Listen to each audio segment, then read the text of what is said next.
That's awesome. That's great. Penny port. Yeah. Can I get an intro from you? Yeah, sure. What do you want? What do you want me to say? You're the boss. I'm the boss. Anything you want. Yeah, do the theme song to Who's the Boss. Really? God, what's it? Show me that smile again. Is that it? That's it, or is that growing pains? On your crying, or you're trying? Is it trying or crying? Don't waste on your crying, I think. Don't waste another minute on your trying. Or is it growing pains? I think that's growing pains. That's growing pains. Shit. I know Family Matters. That's the one I know very well. Really? Of course. I can't sing. It's a different. Let him go. I like that. No, I want to hear what you think it is. No, you don't. Well, Family Matters. The lyrics are: it's a rare condition in this day and age to read any good news on a newspaper page. Love and tradition of the grand design. Some people say it's even harder to find, but there must be some magic clues behind these gentle walls. But all I see is the power of dreams, real love bursting out of every scene as days go by, etc., etc. There you go. Yeah, you go. And you are. Carl Winslow. What is it? Is it the deeper love of the family? I think that's the chorus. Yeah. You know, I live less than a mile away from the house they use for the intro to Family Matters. Just saying. I'm surprised you don't do a tour whenever. That would be the one thing it would say on the back of my baseball card. That's the one interesting thing about me. We still don't know who he is. No, we don't. Or what he draws. But you do draw, and you do write. Yeah. And you are. Yeah. Hi, my name is Ryan Brown, and I write and draw God Hates Astronauts, and I draw a book called Curse Words, and you are watching 11 O'Clock Comics.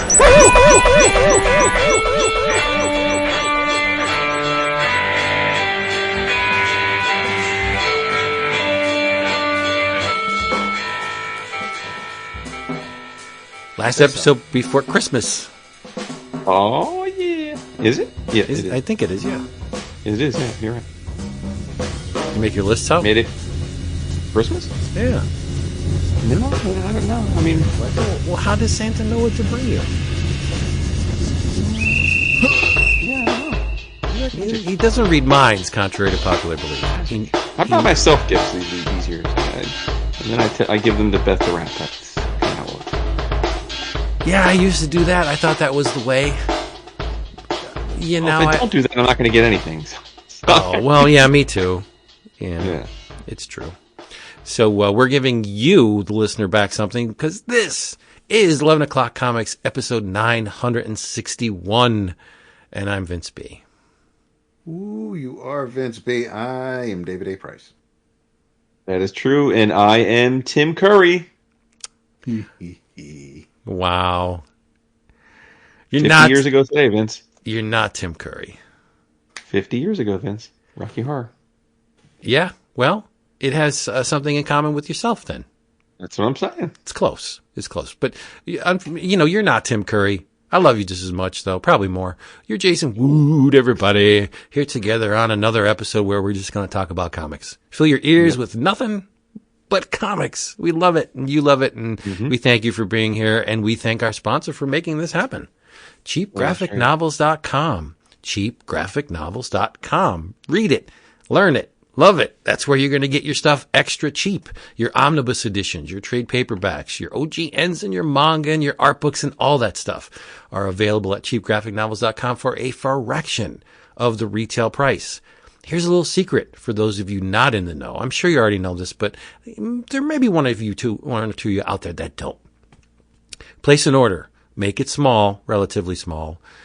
You will receive an email confirmation saying thank you for ordering through cheapgraphicnovels.com. You're going to reply to that email saying, I would not have known about this place if not for my good friends at 11 O'Clock Comics. And Max, the head honcho, is going to bounce back free shipping on your next order.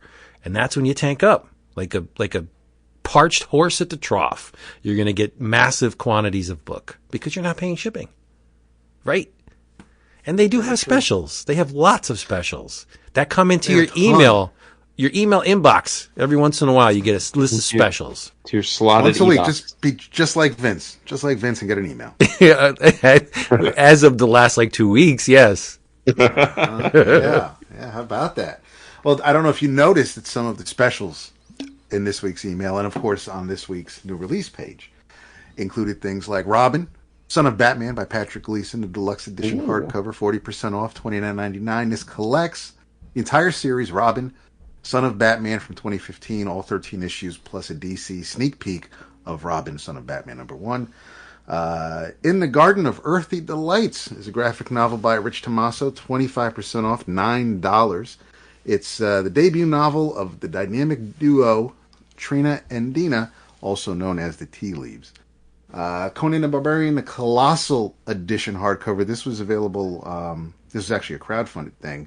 17% off, comes out to $124.99. This has 3 different covers. You have a John Buscema, you have a Jim Lee, and you have a Barry Windsor Smith. Over 190 pages of full-size, 12 by 17 scans of the original comic art pages pulled from throughout the original classic Conan comics and magazine runs. Under Heist, 25% off, $14.99. This is by David and Maria Latham. Collects Under Heist numbers 1 through 5. Basically a hard-boiled heist series with a supernatural horror twist. And finally, a kind of a blast from the past, brought to us by 2 late great talents. Superman Kryptonite, the deluxe edition. This is the 2024 hardcover edition. 40% off, $17.99. It's an untold chapter from Superman's earliest days, from the short-lived Superman Confidential series. This collects the first 5 issues and number 11 because there was a huge delay in finishing the story. Written by Darwin Cook and illustrated by Tim Sale. And if you're on the Slack, you'll see some of the other items that did not make it onto this list. Nice. It's a pretty robust list every week, I gotta say. It is. I try. Yeah. It is indeed. Sometimes I don't want to look at it because I'm like, it's a lot of. We have a lot of paper. We own a lot of paper. Well, that's why I let the Slack know about the Crime Hot and didn't mention it here because we already talked about it last week. Yeah. I just got a big cheap graphic novel shipment yesterday. I saw that. Yes, you did. Yes. It's a beautiful thing. Treat yourself. That's, and also, for those that don't know, that is their website motto. Treat yourself. Actually, I think it's treat your shelf. Oh, is it shelf? I've never noticed Yes. that. My goodness. Oh, how clever. Sorry. Oh, no, I really... Oh.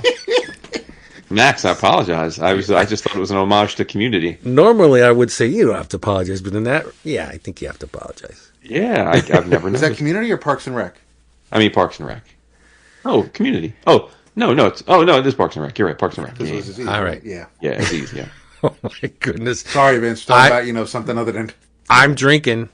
I think Jason started a little early, too. Nah, it's just my mind's going. I got the mind fog. Yeah, I think you're full of shit because it's your birthday tomorrow. But I'm drinking Sam Adam, but specifically Old Fezziwig because it's rich Nice. Yeah, I like it a lot. It's rich and spiced. But you can drink a lot of them because it's only 5.9. But it's tasty as hell, and I bought a case, so that's what I'm having. Thank you, Sam. Beautiful. Sam, I am. Well, seeing as how it is the holidays and it is my birthday week, I too am joining you for a drink, as I told you I would. Now, I'm drinking a wine that I eat. Either Dap brought it for us when he came for New York Comic Con, or Colin, my son's girlfriend, brought it for us because I didn't buy it. But it's a beautiful bottle, and I would have remembered buying it. And so it's called Octopada. Is that from you, Dap, or is that from I do Colin's not girlfriend? believe it is from me. Okay, so sure we'll it's credit Colin's girlfriend, Christina. Nice. It is a beautiful bottle. It's a black bottle with a wonderfully ornate, fine line illustrated very colorful octopus around the bottle. It's really, really well designed, and it's a really good wine. It's according to James Suckling, Sucky now.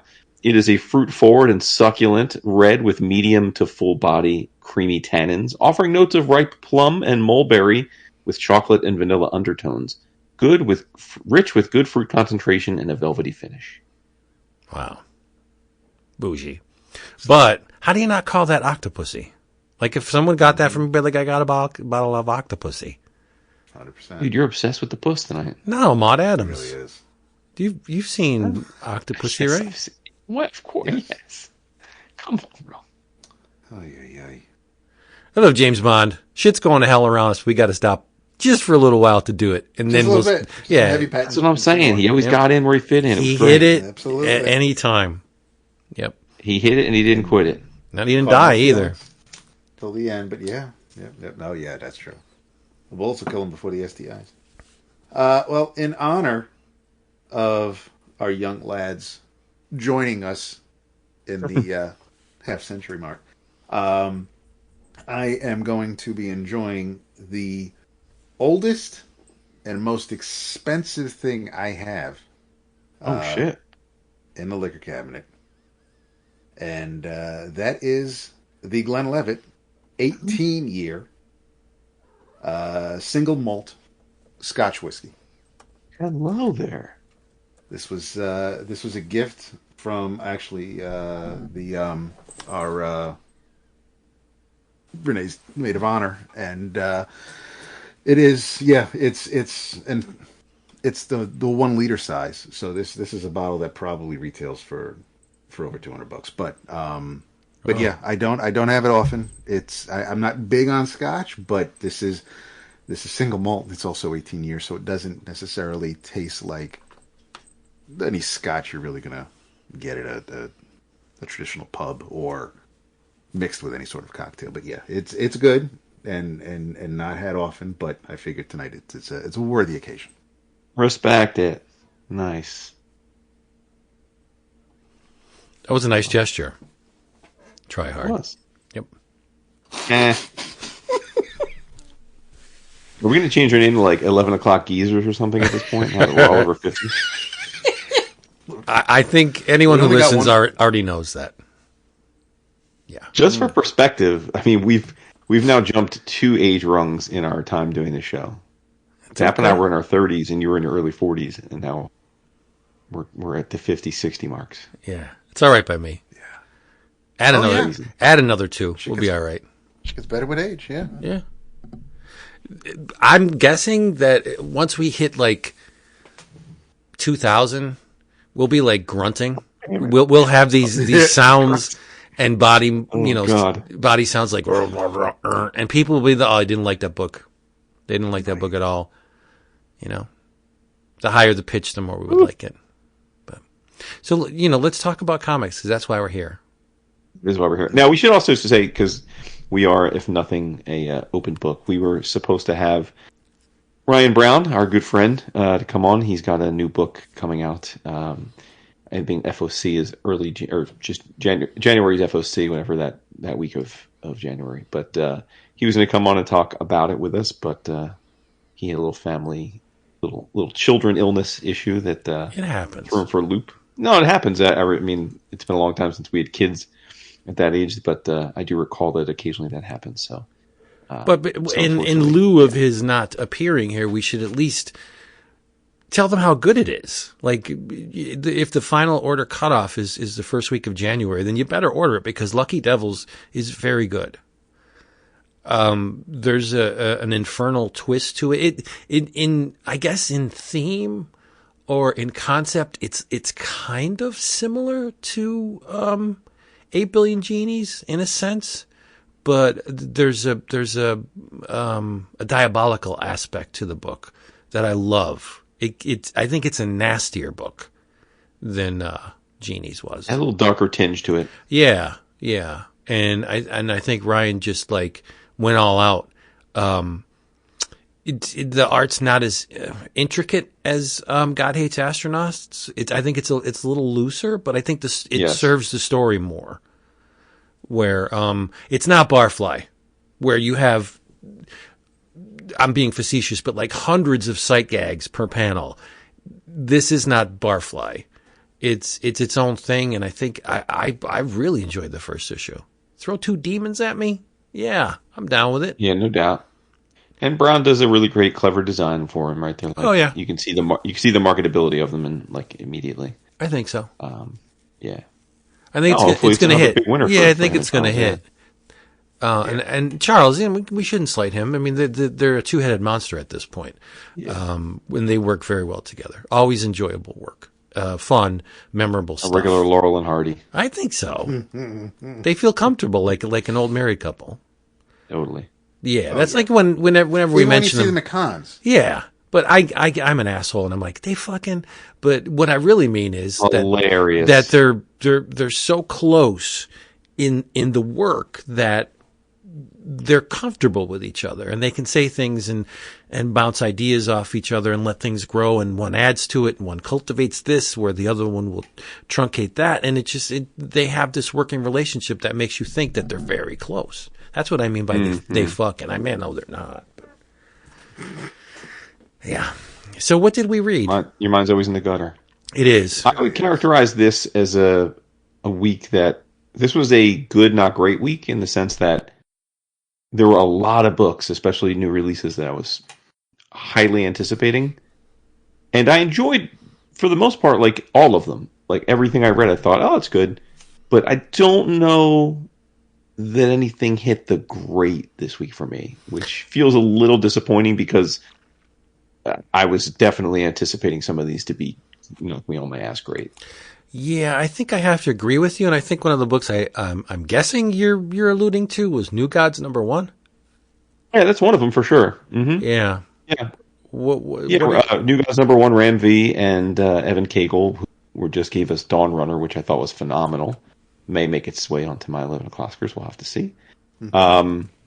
And I think both very, very good at their respective crafts, and resurrecting a group of characters that we don't see too often in the DC universe, at least not on a regular basis, and certainly not in their own title. Really, the last time I think they were prominently featured in a major way was what, like, probably Tom's Mr. Miracle series. I mean, maybe least, more recently. At least Scott, yeah. Yeah. So yeah, I know many of our listeners are highly anticipating this one. And like I said, I really thought it was good. Like I don't want to shit on it. Like I don't want to say like it was a letdown, but I can't really pinpoint it. Maybe as we talk through it all, but I read it, thought it was good, thought it was well executed. I thought Evan's art looked great. But I can't say that like I put the book down being like, holy shit, I can't wait for the next issue. Yeah, so it was just like a minor, just something didn't quite reel me in the way I thought. And maybe it's just the characters, I don't know. Maybe it's I think as we're talking, as I'm sounding this out, I'm getting one of the things I think I probably should have anticipated but didn't is that this and several other DC books that came out this week are directly building off the premise of Darkseid being gone. Yeah, which I guess happened in a book I didn't read, like a one shot. And so like it feels more eventy than I expected it to. It's like a stealth event though. Right. Yeah. Yeah. I don't think it was absolute power, was it that? No, it was, they said it in the editor notes. It was like DC all-in special. Oh, right. Right. Because exactly. that's where that evil legion shows up at the end. Right. Yes. Yeah. So it's all it's all of these new #1s, whether it's this or The Question or Black Lightning, or they're all part of that whole all-in like relaunch. Yeah. Right. I have to agree with Jason. But I guess I came out of it with a more extreme apathy for it. Well, it's also a lot closer to your heart than it is. Well, I didn't. Personal for you. Yeah, well, no, not really, because I'm okay. Like, oh, okay, New Gods. Let's see what they do with them this time. But I don't have. Yes, I love the characters, but at this point, I think we're all well aware that getting all worked up over shit you can't change is not a very healthy way to live your life. So, especially art, like it's just one group of creators comment or statement on these characters, and then someone else will come in later and make another statement, but whatever. I came out of it just like, obviously it's beautifully drawn.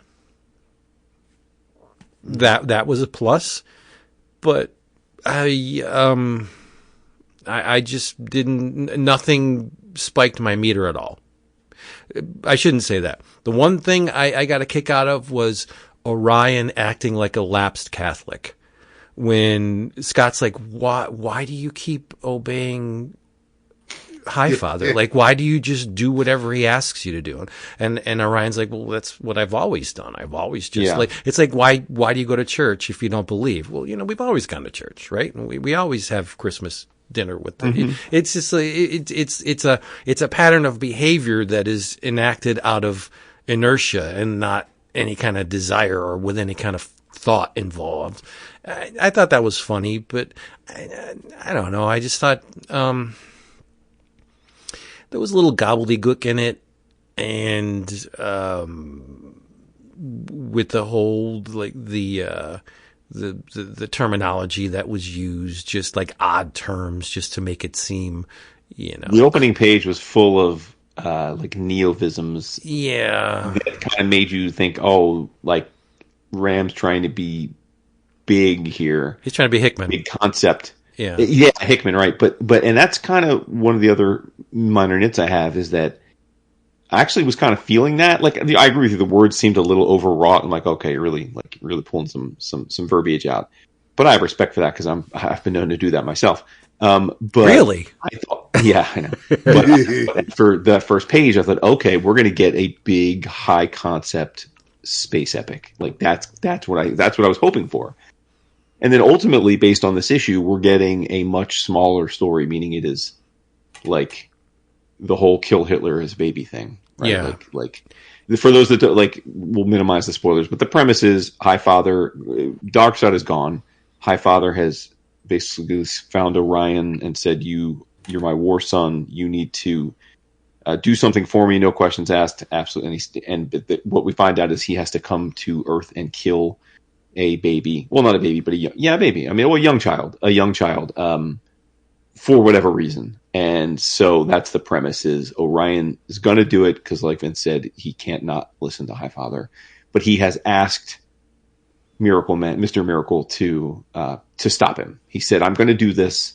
I don't want to kill a kid. It's up to you you have basically 24 hours or a week, whatever he gave him like some period of time. He said to stop me from doing it. And that's the premise of the story, at least the first arc, which again could be totally fine, but I don't know, man. Like, the New Gods are such a massively epic idea that I kind of want it to be big concept, right? Like, for me, but again, that's a personal thing. That is not like a fair criticism of the direction they chose to take the story.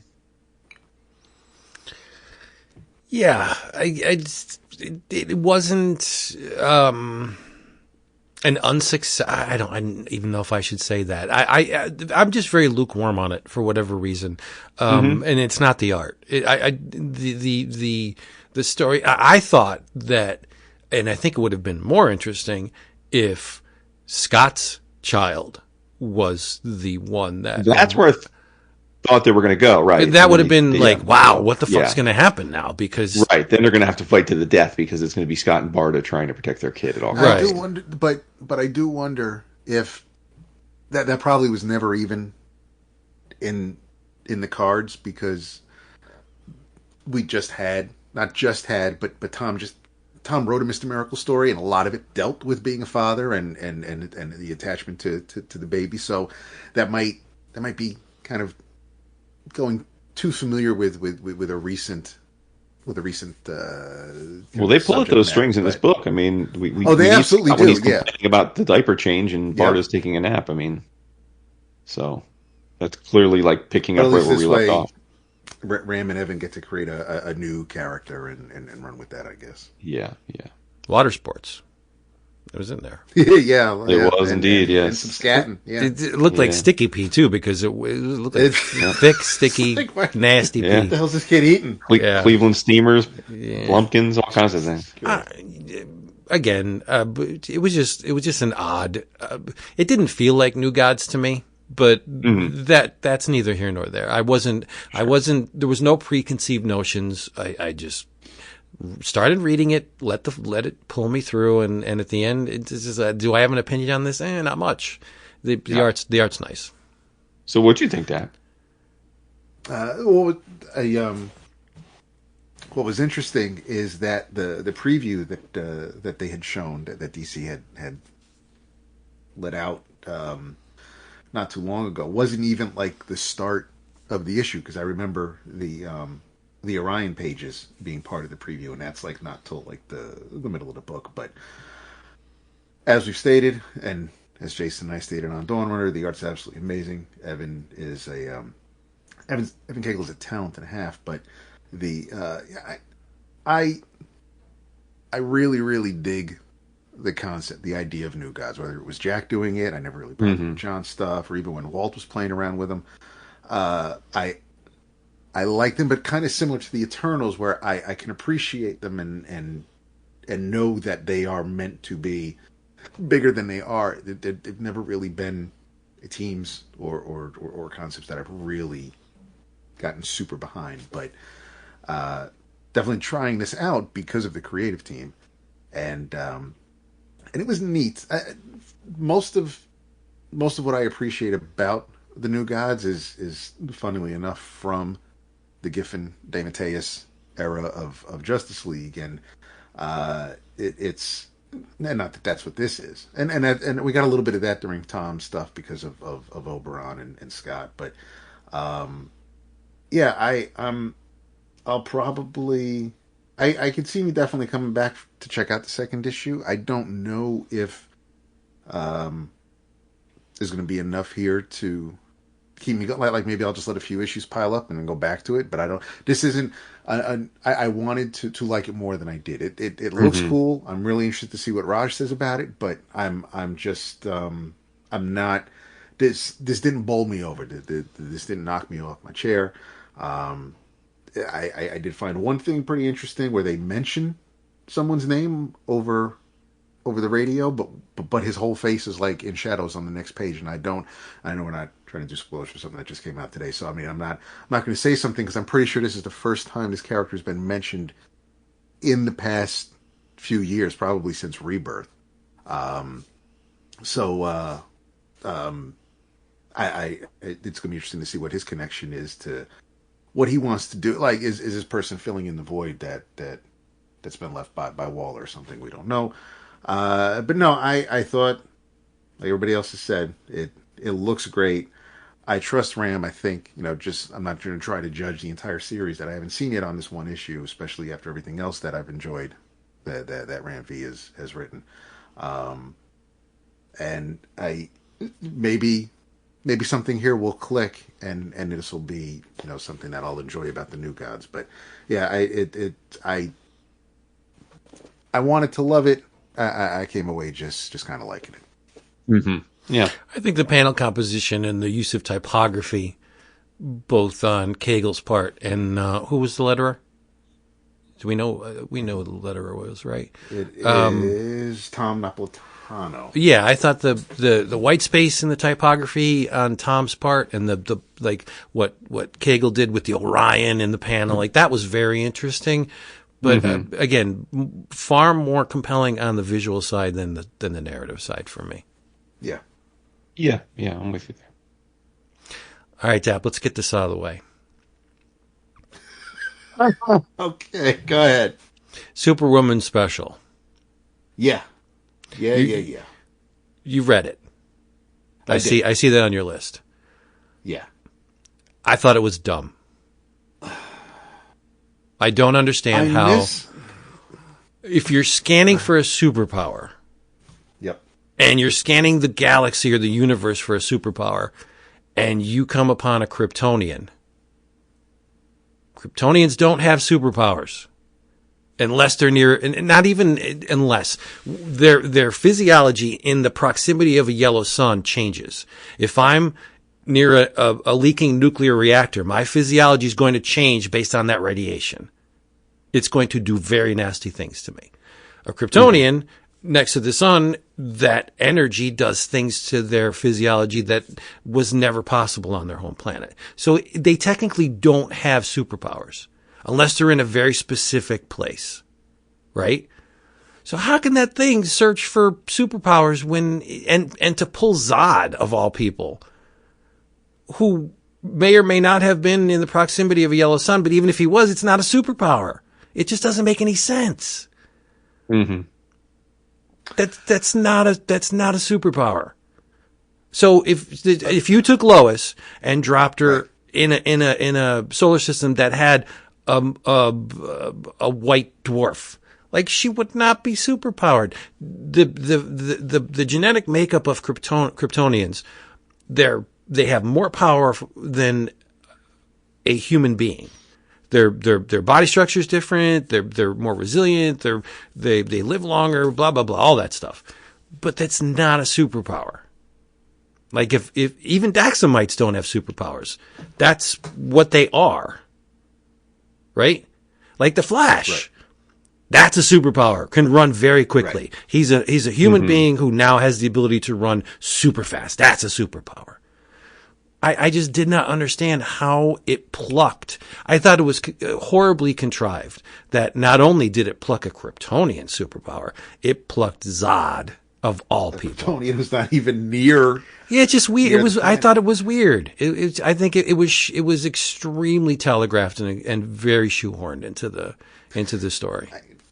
It would have been nice if, especially after Kneel Before Zod, since that wrapped up, since that miniseries wrapped up, and whatever Casey and McDade were doing with the character was kind of, I'm not saying they were doing anything with it, but when that miniseries ended, it was, it ended with an ellipses because you just figure that I saw that was going to play a part in something. So you've got,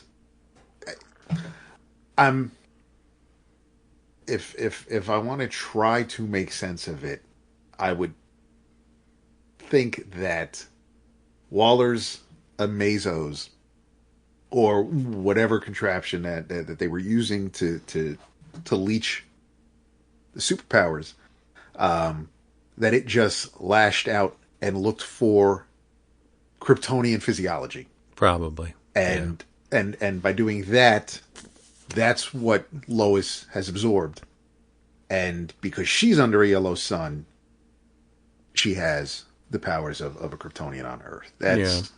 That's kind of really the only thing I can kind of go by with that. I don't have, because like you're saying, yes, I mean, it's one thing if everybody was in proximity and that's a way everybody can kind of swap their powers or get their powers back. But I mean, to have, to grab someone who's not even in this galaxy is weird. It's just strange. Yeah. Like, wouldn't it be cool if the Amazo thing scanned dimensions and happened upon Doomsday? Like, that'd be really neat.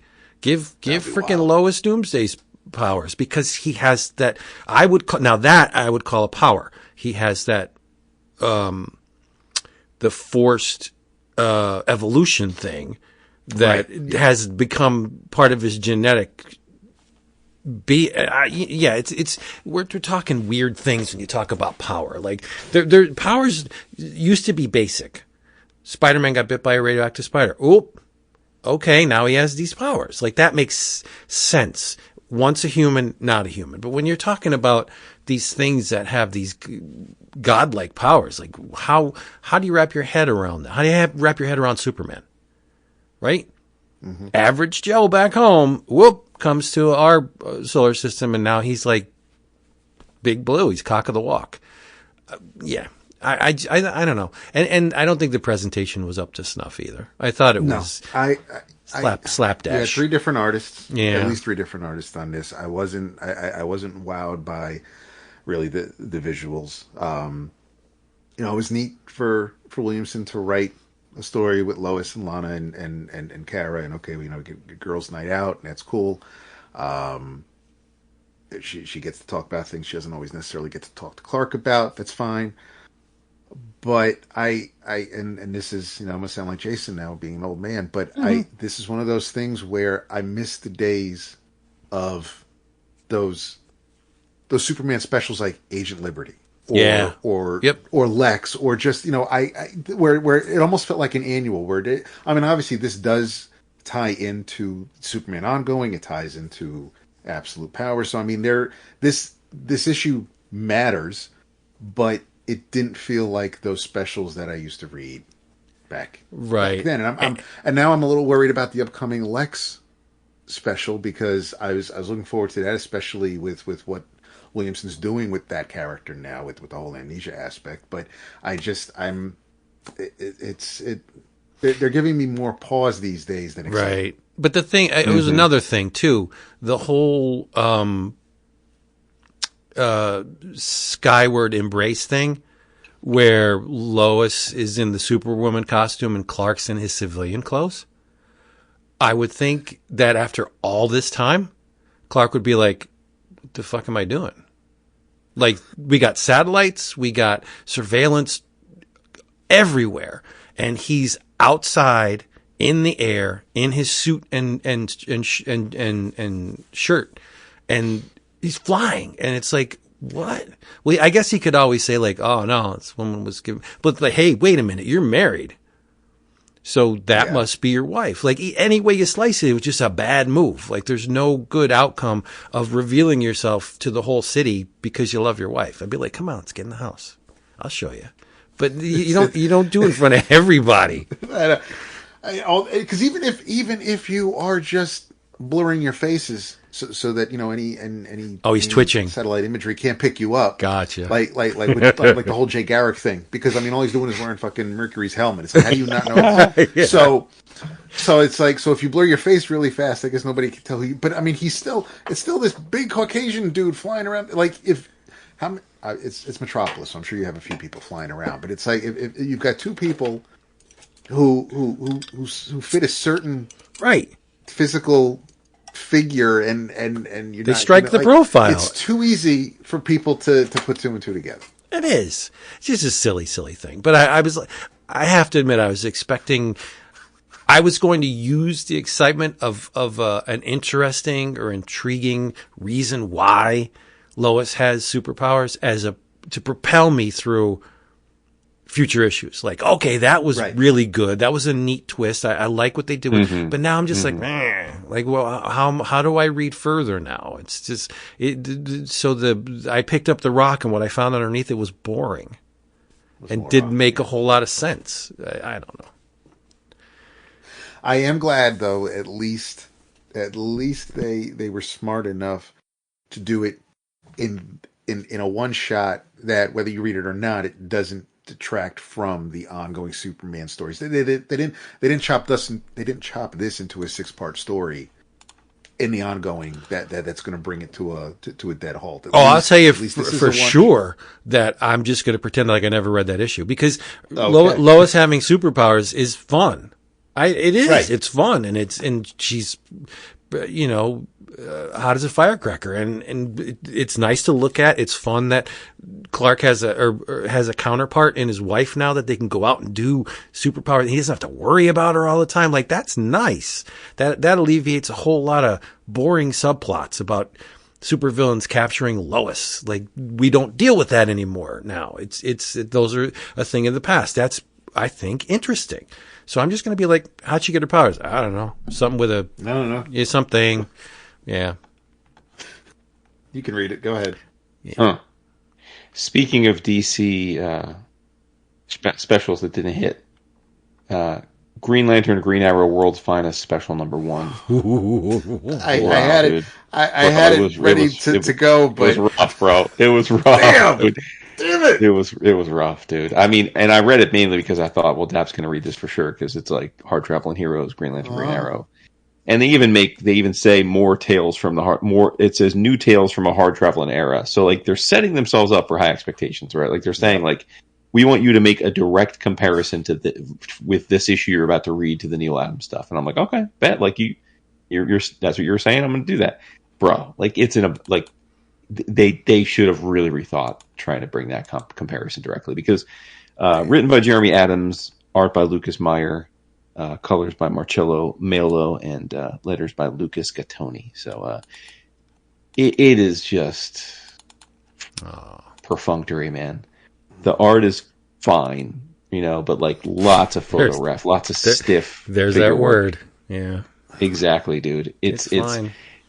It's your boy Deathstroke's in it. That Okay. he's wearing a black and gray costume for some reason. I don't know why, but he is.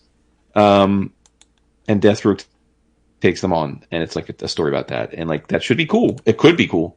It wasn't cool. It was boring, and it was just inconsequential. The art, I think, really for me brought it down. Just the art just didn't do it for me. So yeah. So gonna have to. That's a no for me, Bob. It's rough when that happens, isn't it? Happens a lot these days with the big two. A lot, frankly. Maybe my expectations for art have just changed over the years. I don't know, but because I think that is part of it, right? Like if you go back and we look at an old Omniboo or whatever, like there's a lot of rough art. We just were less sensitive to it back then. I think you're right. Like there's plenty of artists that wrote. Nah, there's lots of art where you're like, oof, like this isn't Buscema, like this isn't John Rosal, this isn't like this, it's like, but you just, at least as I think when I thought back on it, I just wasn't as critical of the art. I just wanted more of the story. I cared more about the story and the characters, and the art was just in service of that. And now it's so different for me, where the art's gotta speak to me in some way. And we're not. I think if anything, we are not snobs in the sense that like we like tons of different art. Like look at the book last week that we talked about, right? Like that the line art in the what's the porn book that we talked about last week? Crime Hot. Thank you, Crime Hot. Wow, you are going over the cliff, aren't you? I'm saying, I really am. It's like Was that guy that shoots the webs from his wrists and shit? No, it's crazy. But as you mentioned, like the art there is very simplistic. Like it's simple line work, but it works, right? Like so, it's not like I don't need some like hyper rendered, jaw dropping like Milo Manara level. Like I don't need that. Like that's not what I need when I say it. But like I just don't want it to look like it's. But it's nice when you get it, though. I think it's dependent on the story. Like absolutely, the art and the story have to work in tandem. Right. If you got wouldn't work in a Superman story, right. If you got Jonathan Hickman at the helm, I'm going to expect some damn intricate art that's going to rise to the level of the intricacies he puts into his narrative. Like that just makes sense. One thing I would love to hear, do you... I often think when I read series that like the start of an arc, particularly a first issue, an artist gets like hyped up for the book and they crush it, right? Like they just crush it and you're like, holy shit, this art, right?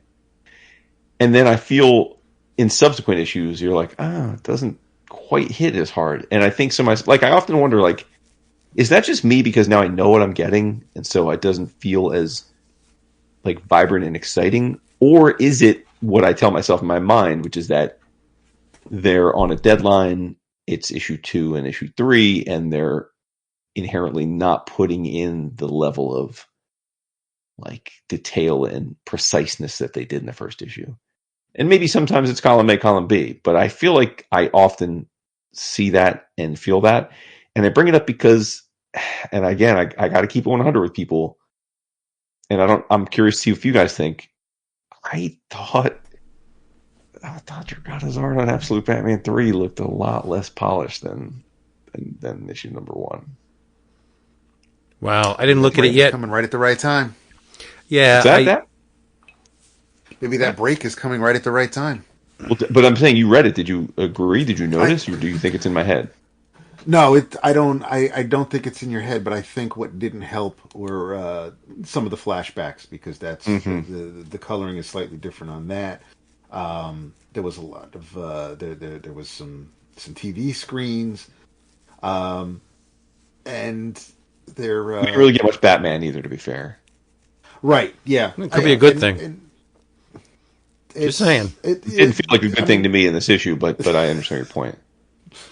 It's yeah. I mean, it wasn't. It's yeah. No, I'll agree with Jason. I don't know. I think It's a what I know Vince isn't really going to be thrilled with it because Bruce spends a lot of time talking to Edward. A lot of Riddler. Yeah, it's okay. And we get a bit more Alfred than we have in the previous two issues, and they're still introducing a couple other characters here and there. All right, wait. Don't stray from what he did. Although there is, he might not be thrilled with the Edward appearance, but there is an appearance by someone else that Vince and I are fans of. It's just not the way he's treated. And wait 1 second. Don't stray from where he was going with this because it's a. I thought as far as I hear you. expanding. Can you not hear me? Characters, Snyder did a good enough job I can hear you. but it visually it's not the strongest of the three issues. Okay, can you hear me, Dap? And I don't know. And He the way doesn't the know to hear issue you. ends, He doesn't. Can you hear not hear me either? I don't it's know. an odd spot to have a This is funny. Yes, yeah, it's funny. an interlude with a visually different also with the fourth issue that we're getting if the solicit is correct, and the fourth issue is when Walt is coming in to pitch hit. But yeah, I thought we were going to get like the three issues were going to be an arc, and then we get that interstitial and then go back to business as usual with issue 5. But this issue is still continued, and we're not getting any closure with what's going on. So I'm hoping. I'm trying not to think about maybe the things came in too hot too fast and they're trying to catch up, or It doesn't matter commenting to him because he's not hearing you anyway. reset so that they can maintain from here on out. But I'm trying to be optimistic, but I'm not feeling like I did after we read the first issue. If that makes sense. It does, but you can't hear me say that. Yeah, so I'd like to go back to what you were talking about. Well, let's make sure he sees that he probably needs a read. Yeah, I sent him a message, but Dap we can hear Dap just fine, but he cannot hear us for some reason, and he still hasn't figured it out. Yep. We're just sitting here like we would, saying nothing. Like, well, it is funny because sometimes you can't hear like it's. Yeah, but you would think after like 10 seconds of nothing, hell. you'd be like, Oh, here you go. He just forget. Yeah, no, I was talking and I said something and I was waiting for an answer and I didn't get anything, and then I realized, holy fuck, what the hell's going on? I wasn't muted. It was something with the with the headphones. So Can you hear us now? yeah. I can hear you guys great. Yeah. Oh, okay, perfect. So, yeah. Go ahead. Just to go back to what you were talking about the drop off in perceived quality. Right. You have to expect that if a new book is launched, that the creative team is going to infuse that first issue with everything they got, right? Right. No, Because- yeah, for sure. Right? So I'm sure Dragata just pumped all that creative jism into that first issue. Yeah. But there are workings behind the scenes that could contribute to the a real drop off in quality. Like, look at Dark Ride, right? With Andre Bresson and Adriano Lucas. Like, the first couple, the first 6 issues were very intricate, very detailed. For sure. Yeah. Experimental-ish layouts. They were. You can tell that there was a whole lot of creative mojo just thrust into that book. And then I think they got the numbers. Like, I'm convinced. You look at Birthright. There's very little dips in the level of contribution with Bresson and Lucas in Birthright, right? But in Dark Ride, you saw like, backgrounds got a little thinner after a while. Panels got a little bit bigger. And so I'm thinking they got the numbers and they weren't happy with them, and they said, "Well, we're not going to be able to do this forever because we got to eat." So I mean, that's a perfectly plausible explanation for that, and I mean, everything you're saying makes sense to me, but That's certainly not what's happening here, right? I mean, the numbers for Absolute Batman have been, it literally was the first issue was literally the best-selling comic of the year. Maybe Dragata can't. Maybe there's a level that he put into the first two, and he can't maintain it. He's not a monthly guy. He knows he's not a monthly guy. And again, let me be clear, like, because I realize how this episode's sounding. This isn't like I really enjoyed. I enjoyed the third issue of Absolute Batman. Like, I didn't think like, oh no, It's just that, like, kind of Dap was saying when he was doing his soliloquy where he couldn't hear us. I thought the first issue was so incredibly amazing on all fronts. We talked about it. We gushed about it. I thought the second issue was really strong, and I also thought the visuals held up really well. I think even Dragata at 70% is still phenomenal to me. Like, I love his work, so I didn't like find the art in this off-putting in any way. But I just thought on the edges, I'm like, it doesn't quite feel as polished, as like potent as the first two issues. And like Dap said, it could have been also just because the story in this issue doesn't have as much action and as much Batman stuff. But yeah, like it felt like it was good, not great. Like, it felt like the momentum is slowing, and maybe that's because it's the third issue, and because the book's a big hit, they have a long plan in mind. So there's going to be lulls in the story. I mean, it could all be part of the natural process. I'm not saying it's like, oh no, but it is noticeable to me, especially in the context of, and it's not a dick measuring contest, I realize, but it always is. Like, what's that? It always is, but okay. Oh, no, but of the three Absolute series, I think coming out of the first issues, I had a very clear ranking for myself of Batman being the first, Wonder Woman second, and Superman being third. Right. I think after the second issues of each of the series, I got to swap Wonder Woman and Batman. Yeah, I kind of see what you're talking, what you're speaking on, because the double page spread with the Shadow of the Lion. Yeah, it's kind of weak. Kind of weak. That's what I mean. That's what I mean, right? Yeah. But for me, I thought that that Absolute Wonder Woman built off of the mythos that the first set up in a way that now I have even more interest and more questions, and they're pulling me in even more into this like new version of her. Whereas in the other two series, like they got me with the differences in the wow factor in the first issue, and they're not doing anything in the subsequent issues to get me even more entwined. I'm more like, okay, like, all right, like I get it. It's feeling a little bit more just like a story now, though. And again, that's not like bad. Like, these aren't bad comics by any stretch, but for me, Wonder Woman is now in the pole position. Yeah. Because I just thought, just again, personal preference. I thought that the second issue of if I'm measuring three, by far, I enjoyed the Wonder Woman second issue more. And just a real quick, I'll let you guys weigh in here, but just a real quick point.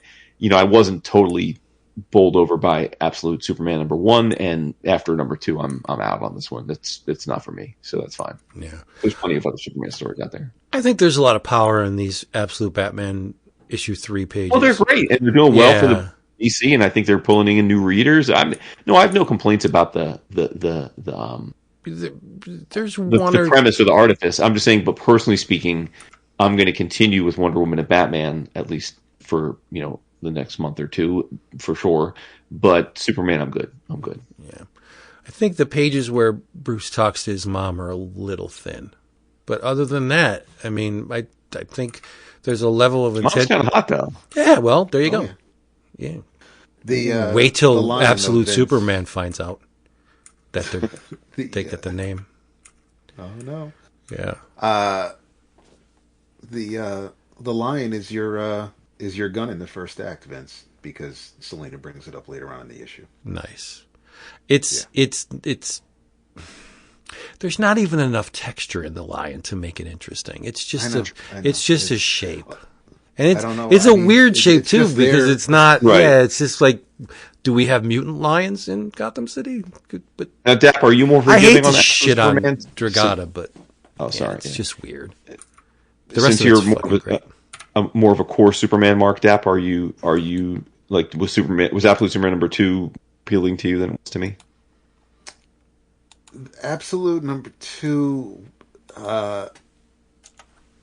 and again, just like I said with the first issue, I was so much more into the Krypton scenes than anything going on on Earth. And this is kind of the same thing. I mean, it seems to be things are moving pretty quick already because Lois already seems that she's ready to turn. And so also they're ready to fuck. I mean, they have chemistry. They're absolutely. They're gonna fucking any like issue 3, I'll be shocked.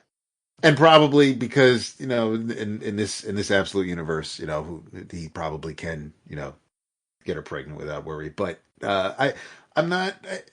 The cape thing the cape tech is nifty, but that's not Superman to me. It's just I don't know. It's like when Spider-Man had the Iron Man stuff, right? It's like Iron Spider, yeah.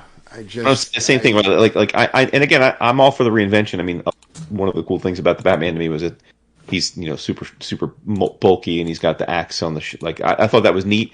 So I don't want to sound like a hypocrite by saying the Superman mods don't do it for me, but they don't really do it for me because, like you said, I mean, Superman, for as much as I love to hate him sometimes because he's a god. I mean, he's a god, so like having it all put into like some kind of super suit doesn't quite feel like. Doesn't even really feel like even like it feels almost like not even close to being Superman adjacent. Like if the suit just does shit, it's like okay, like I don't know, it just doesn't feel. It almost feels like too far afield to me. But is he just a normal dude without the suit on? Is what I'm asking. Like is it just? That's I mean, it's entirely possible. I mean, other than the fact that he's just from another planet. But yeah, we don't know enough yet, and it's still with the typography because she's writing her journal and Rafa's art. This is the most, and I'm not saying today because I haven't looked at their books in a couple of years, but this is the most valiant looking book DC has. Oh my God, you're so right. This looks like Exo Manowar. That's what it looks like. You're right. Yeah. Holy shit. I hadn't made that connection until just now, but you're right. I mean, the way the colors pop, and I mean, it's Superman, so it's part of me is just like, oh, I want to love it, but they're making it very hard, and I really like Jason Aaron. So many good Superman books out right now. Yes. Like you don't need another one. There's so many. You're absolutely right. Yeah. No pun intended. Yeah. There's just it's as much as I like Rafa's art, as much as I'm down to try something new. I dig tweaks, but I think it's still in a distant third place after Wonder Woman and Batman. I was out after the first one. I don't need to read it. Oh, yeah. Don't need to read it anymore. But, yeah. Wonder Woman's kicking ass. For sure. And as is Vergata. Let's not poop on him because he's taking a little I don't bit of a. Oh yeah, no. He's inhaling. Yeah, agreed. If it sounds as though I am coming down too hard on it, it's only because of what we were given in the previous two issues. So yeah, exactly. Exactly right. Yeah. And whether or not he could maintain it or not is it's just set the bar high. We were spoiled. Exactly. Yes. Yeah. You ruined us after the first issue. It's kind of hard to, and that's on us with our expectations. But when you're that damn good, Nick, we just figure you're always going to do it month in, month out. Yeah. Hey Vince, can you give me a promise? I don't know. It depends. In 2025, I want you to promise me that you will not let me buy manga that you don't recommend. Okay, what'd you buy? I don't even know why I bought this. I must have just been taken by the thought, oh, this is kind of cool. Let me jump on this. But I bought an Ablaze manga called Happyland. Yeah, I didn't order that. The art looked okay. That's what, dude. It's intricate as hell, very detailed. But I didn't. No. Yeah. Poor Jason. I'm mad at myself. I'll blame him myself. And you're always talking about it, and then I'm like, let me order this fucking thing, and it's like, oh no. The good news is it's only 2 volumes. I mean, buy the second one, but there's only 2 volumes, which is probably why I drew it. I was like, oh, this would be a nice and short thing. I love the premise. It's called Happyland. It's by Shingo Honda. The premise is super cool. It's a family gets pulled into kind of like Dark Ride a little bit. It gets pulled into a killer amusement park basically, and everybody in the amusement park is going to die except for one family. by the end of the day. Super gory, which again is a plus for me, but it's just so poorly executed. It's like, damn. Like, why did I even buy this? I literally was reading thinking, like, why did I buy this? Like, Vince didn't recommend it. Like, yeah, Mike didn't recommend it. Why am I doing with this thing? Yeah. Just, I guess, credit to Ablaze being in the middle of the catalog, and I was probably like, this looks good. I'll give this a try. But I will say the preview art looked compelling, but figure work is really good. Like I have no issue with the figure work, but everything else about it seems a little bit uninspired, let's say. Yeah, let me give you a little tip. Mm-hmm. And I'm sure Mike knows this as well. Most of the manga released in the United States has been fan translated prior to a publisher picking up the book and releasing it. So if you do a little search for Happyland, I could have seen it. You could have read probably a good chunk of it before you. I mean, that's what I do. If a manga comes down the pipe and I'm not familiar with it, I always do a little search to see if it's been fan translated as it was coming out. And more often than not, yes, it has been. So I'll sample maybe like the first 2 or 3 chapters, and then that will determine whether or not I'm going to buy it. I don't think that's unfair, because I would do similar in a bookstore. Like, many times I browsed the manga section, just looking at the art, reading the story a little bit, maybe a couple pages, and then, do I want to buy this? Sure. I'll take this home. This is right, worth my attention. So you're technically, these outlets are supposed to remove these manga that has been picked up by by publishers should no longer be available in fan translated versions. They should just take it away, because now these publishers have the rights to distribute this, and then now you are infringing upon their copyright. So, or their rights. So yeah, it's a gray area, but these things exist. So you should use them. Ultimately you're going to spend money on it or not. Whether the work is you find it compelling, or if you don't, you eventually will spend money on something. So I don't think it's a nefarious practice. I think it's a consumer tool, right? Sure. Yeah, and that's what I do. I just look it up and read it, and there you go. But yeah, I think that's what happened with this one. I was like, oh damn, skinny ass motherfucker with suspenders and a bunny hat. I'm a bunny face. I'm going to look this up. And I read some of it, I bet, and it probably was like, no, I don't. It would have taken one Slack DM to be like, bro, should I order this or not? And you would have been like, nah, dude. Yeah. Like, well, you don't trust me, so there you go. No, I do trust. That's my point. I do trust you. I was just kidding. For some reason, was like filling out the previews. It was probably on my bag, and I'm like, yeah, this, yeah. Well, there you go. So such is life. Well, I could have followed up that with, well, I do have a manga you should read, but I didn't. I didn't read any manga this week. Yeah, I see that. Yeah, but I do have something that was extremely compelling to me. You digging in the crates?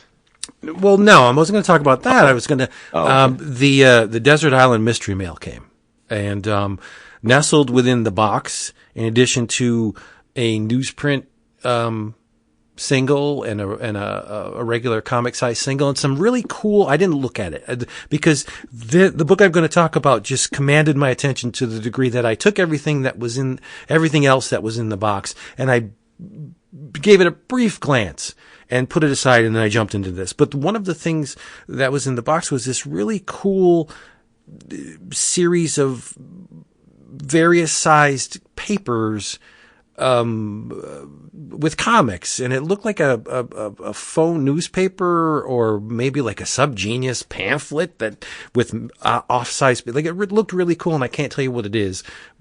I mean, if you want it, contact Desert Island. I don't even know the name of it, but it looked really cool. But my point being that this book was like, I thumbed through and I was like, holy shit, I got to dump all my attention into this, because this is my jam. This art is 100% my soft spot. It's like Tara Booth is whispering sweet nothings into my ear, and she's licking my earlobe while she's doing it. It is called Processing, 100 Comics That Got Me Through It, by Tara Booth. and it's published by Drawn and Quarterly. $24.95, came out in September. It's on beautiful thick paper. It's all full color. Great end papers. There's on the inside front end paper are rats with cheese floating amidst a magenta-y crimson background, and on the inside back cover there's skunks farting, doing what skunks do, skunk spraying amid roses on a like a bluish background. But her art is absolutely incredible. Have you ever seen Tara Booth's art? Yes. She's right absolutely incredible. And the thing that kills me, most of the preview images of this book, and I'll be honest, there are a number of pages where it's just characters floating amidst a white background with text, hand scrawled text underneath. That's not the entire book. It comprises a fairly sizable chunk of the book. Tara enacting whatever against a white background or going through the TSA. She uses negative space very well, but there are pages, many pages within this book where the detail is absolutely incredible, and it's all so loosely and beautifully rendered. Like, I want to eat this book and gain its power. That's what I want to do. The narrative. So we're talking about 100 different comics that meant something to her. No, it's the book is basically. I don't want to say basically. It's a character study of the author. Her self-perceived faults, missteps, just her trying to navigate life. She sounds like right up my alley. She self-medicates. She drinks a lot. She uses sex as like a tonic. She has relationship issues that when the relationship levels out and it's safe and comfortable, that's when she takes it upon herself to leave. Like, that's the things that give other people comfort in relationships don't work that way with her. Mm-hmm. She has very, I think she has a negative opinion of herself. She doesn't, from body image, you mean, like body yeah. She draws herself. She draws herself unattractively, very grotesque in some aspects, but. I'm looking like she draws like her belly hanging out of her clothes, like her acne all over her body, and she's. And she goes through fits of mania, like she'll clean and she'll make everything sparkling and everything is in its place, and then she always says, well, by the time the night rolls around, it's all messed up again. Like, she goes so she waffles between like intense scrutiny of her life and everything around her, and then she gets real lazy and pulls away. I thought the book was fascinating, but the art is the thing that really compelled me to. It brought me to the character that is the author. The art was the thing that hooked me in.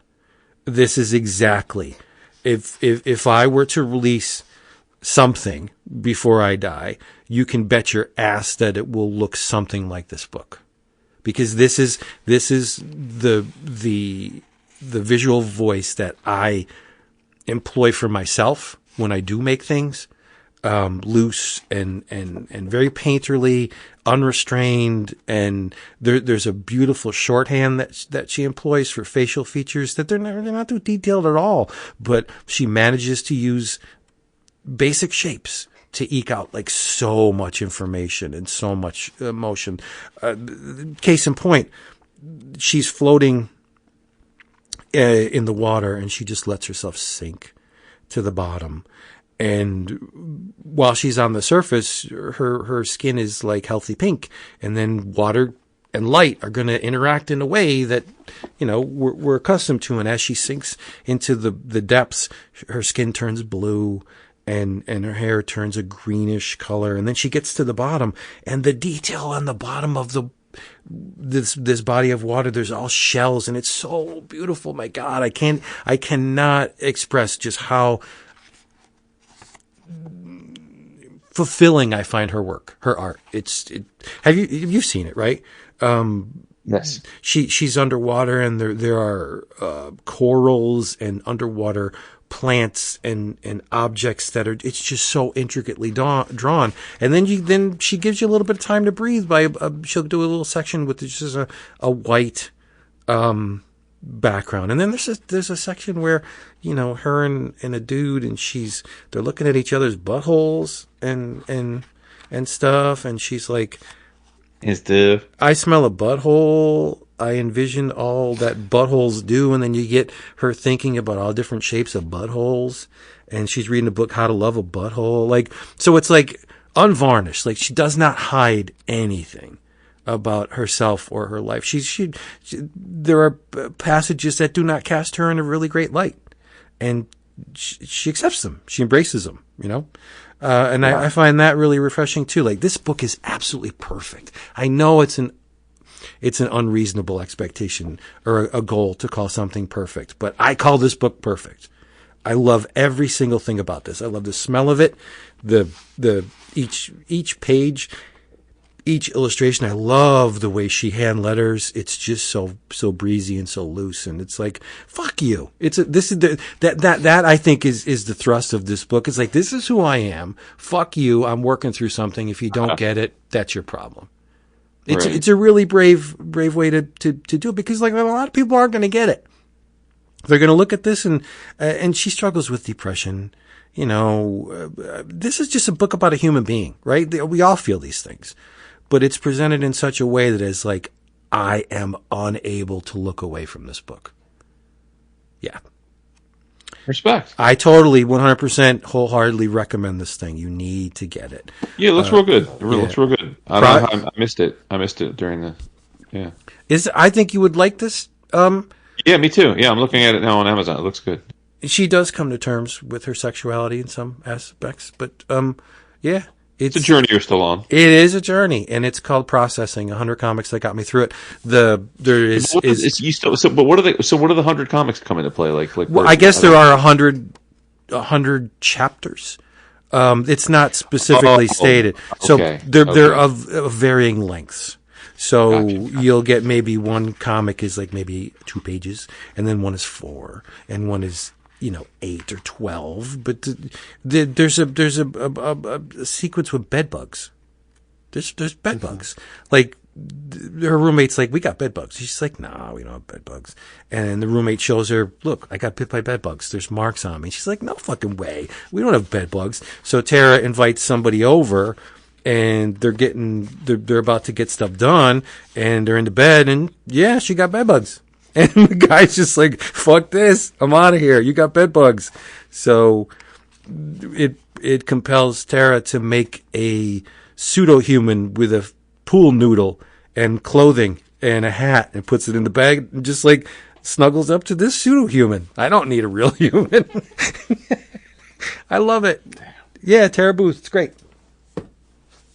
Oh, also available from special order from Cheap Graphic Novels. Look at that. Yeah, it is. Excellent stuff. Love to see it.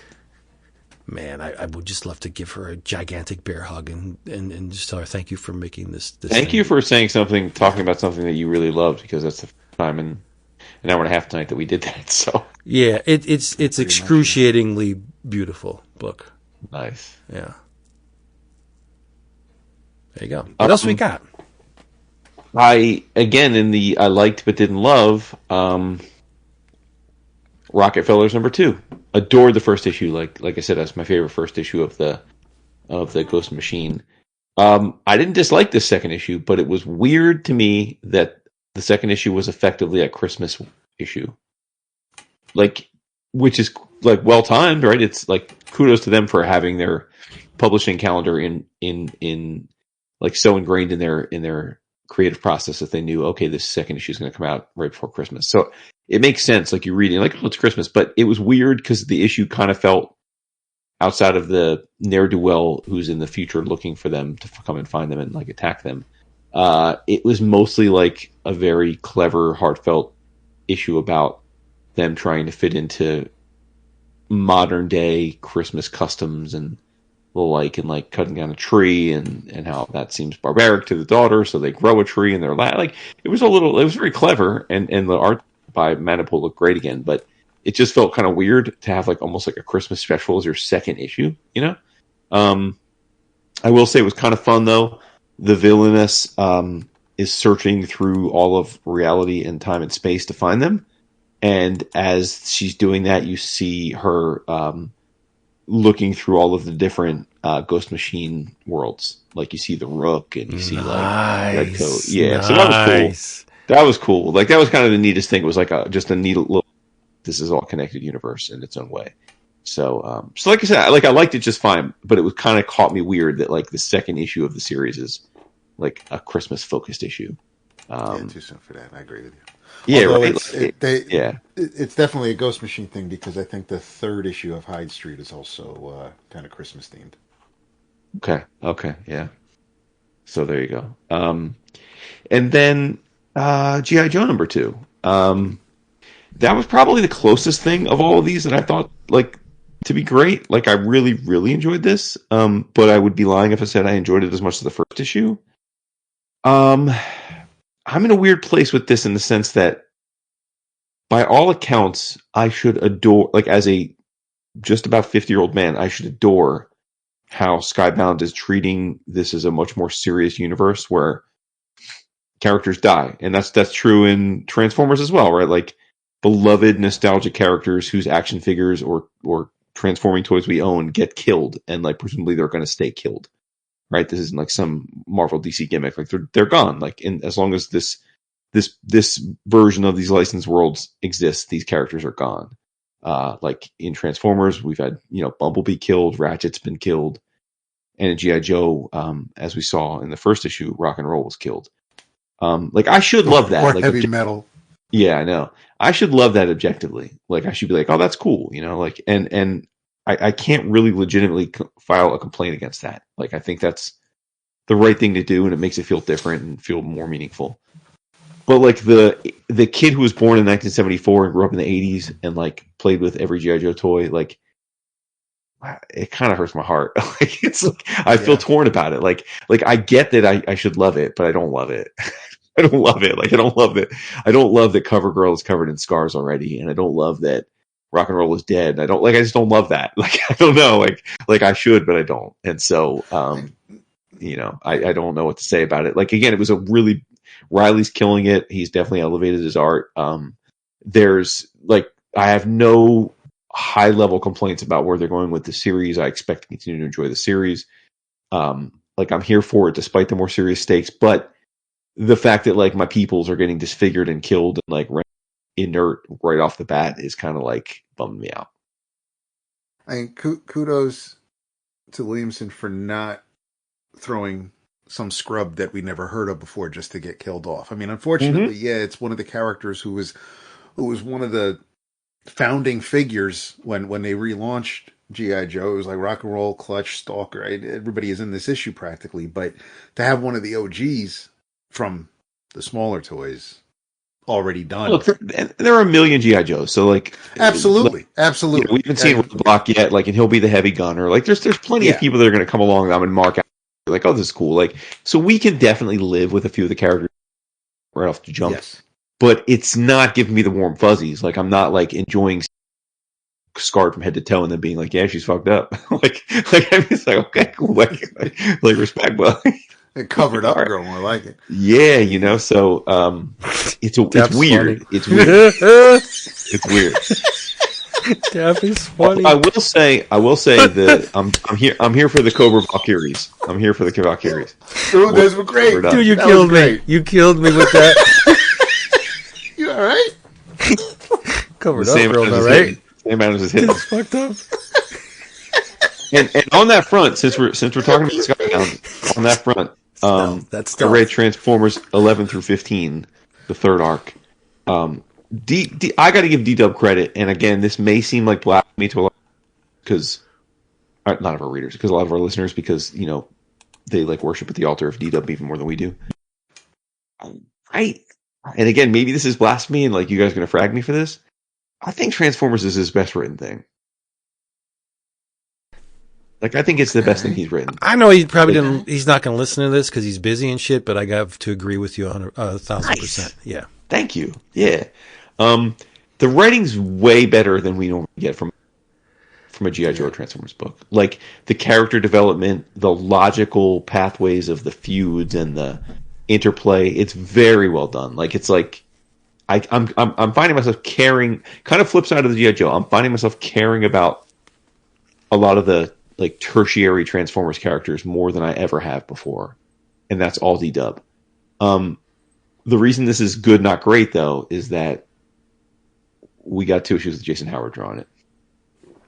I didn't think they were that bad. I mean, come on. They were not. But we went from D-Dub, yeah, to Jorge, to Jason, and stylistically, they're all in the same school. But Jason is far more trim. He's far more, I'm going to draw you figures, and I'm not going to do much with the backgrounds. Right. And I think that speaks to the very high caliber of art you get on that book. I agree, because then Corona's back. To be clear, Corona comes back. He comes back. Jason, I think, draws 13 and 14, and so Corona's back on 15. Corona, I think, looks amazing. Yeah. He had a great year, right? Between this and Ain't No Grave, he had a great year. So again, like I really do think. I've been compiling the list of the sort of the most beloved comics of the year by all the different sources, and Transformers is up there. Like, we're still probably halfway through this, like, by the time the list is finished, but right now Transformers is like a top 5 book. And when I first started compiling the data, I thought, that's interesting. Like, I don't know if I'm with that. But having read now 15 issues of it, I see it. Like, it is a really, really, like, well done book, like, top to bottom. It really is. And again, I'm not trying to, like, we've got 15 issues of that versus 2 issues of G.I. Joe, so it's not fair to compare the two. But based on vibes, I'm thinking, like, a year from now, Transformers is going to still ring in as the best book at the Skybound Energon universe. Right. Yeah. I was just thinking when you were talking about, DWJ and Corona. Back in the day, nobody ever wanted to take the stage after James Brown. It was just a losing proposition because, James Brown, he would do that very unique thing that he did on a level of intensity that just like would wow people. And I think that's what Daniel brought to the book initially, but then Jorge comes in and did his own thing. It's like you followed James Brown. Yeah. And you didn't fall on your face, and it's an unenviable position for an artist to be in, to follow Daniel Warren Johnson. And back to your point, I think a lot of Daniel's fans, and there are many, many of them, would allow for variances in storytelling when they got visuals on the level that he brought them. So I'm not saying that Daniel's the best writer in the world, and I would assume that he would agree with me. But when you're getting images that are with such potency, like the ones Daniel would bring to the table, it's very easy to be like, yeah, I thought the story was good. You know what I mean? Like, it's not the best, like Dead Earth with Wonder Woman. It's a good story. It's fun. It's not the best take on Wonder Woman, but you look at the page and it's like, holy crap. Look at this art. Like, whatever you want to, whatever you want to do, just do it. Just keep giving us these images. And I know that's a cop out because I think Daniel would want us to demand that his writing was in tandem with his art, because that's the kind of guy he is. He's always striving to be better and to give more. But I think that now he's at the point where if he picked up the art reins on Transformers, that he would be at that level now where we're getting storytelling that is every bit as powerful as his art. What say thee? Agreed. Okay. No, I totally agree. Yeah, Awesome. no, that's what I'm saying. Like, that's what I'm saying. Like, I think this is his. Like, it's unfair to say it's his magnum opus because I'm sure. I mean, knowing him as we do, he understandably cares about his like his own stuff that he writes and draws, and I get that. But I'd be lying to you if I said. And I guess this is like turning into a confessional night. I'd be lying to you if I said that this Transformers book doesn't continue to reel me in more than his book with Riley. Oh, the moon is following us? Yeah. I think that's another thing where I think, I don't want to overanalyze it, but there may be two different frequencies working in that book. Sure. I think Riley's is very strong on his own, and so is Daniel. And I think the story's really good. It's just there doesn't seem to be a communion going on with the two threads. I like it a lot. It's just it doesn't feel like I don't know. It's not Brubaker and Phillips where it doesn't feel like 1 + 1 = Right. Yeah. It feels like 1 + 1 = 1.9, which is a bummer, right? Like, because either one of them is always a must read for me. Well, I continue to buy it and read it. I think it's As do I. No, yeah, as do it's I. fun. Yeah. It's fun, but it's not. It's When we heard about not the the book, we trumpets thought, of "Holy Jericho." shit." Yeah, Right. When we heard about the book at Heroes, right, we were like, Jesus Christ, like, are you kidding me? Like, that's going to be one of the books of the year. that's like a Right, like, license we're to like- print money. It's Yeah. a Reese's Peanut Butter Cup in comic form. It's two great Right. things. How could this fail? Instead, it's more And it's not tuna. failing. It's not failing. It's It's more just like tuna and Doritos. Love me some tuna. Love me some Doritos. Not sure they go well together. I don't know. I think there's a chef out there that would make a very compelling tuna Dorito dish. Maybe a bad example, then. Test Uncle Roger. Hiya. Tuna and peanut butter, then. I love tuna. Oh I love no, that's disgusting. No. No, You had me with the Doritos because it's not. There's a possibility there. There's nothing good about peanut butter and tuna fish together. All right, if gun to your head, you can only have one chip-like snack for the rest of your life, what would it be? Fritos. Flavored or just plain? Straight No, up? it's just a regular Fritos. It's a good choice. I'm a big fan. How about you, Dap? Oh man, there are days where I much prefer Dipsy Doodles over regular Fritos, but That's just blasphemy. Stop. yeah. No. with the ruffled corn chip. You're Are you out of your Mr. mind? You're Holy Mr. shit. Texture. That shit breaks the fuck out of my mouth every time I eat them. No, He says Actually, Dipsy Doodles. He just likes I saying it. bought, Like I saying bought I bought a big ass bag of Fritos scoops when I. Oh, now we're talking. When I made Scoops or what's because up, I made chili over the weekend. I made chili over the weekend. Threw that shit in a I didn't get bowl. my- I didn't That's get the my best. Spoon. That's the And best. I just scooped that shit out with fucking Fritos. Oh, scoops. my You God. did And not get wait the a minute. package. See- I wasn't sure I was going to travel. He's holding out. If somebody said to me, belly up, I got some delicious chili, and you know what? You can scoop it with these little Fritos. I'd be like, what? This is heaven. This It is, was heaven. It's yeah. very fucking good. Nice. We didn't have any, but okay. Yet. It's fine. For me, it'd be Cheetos.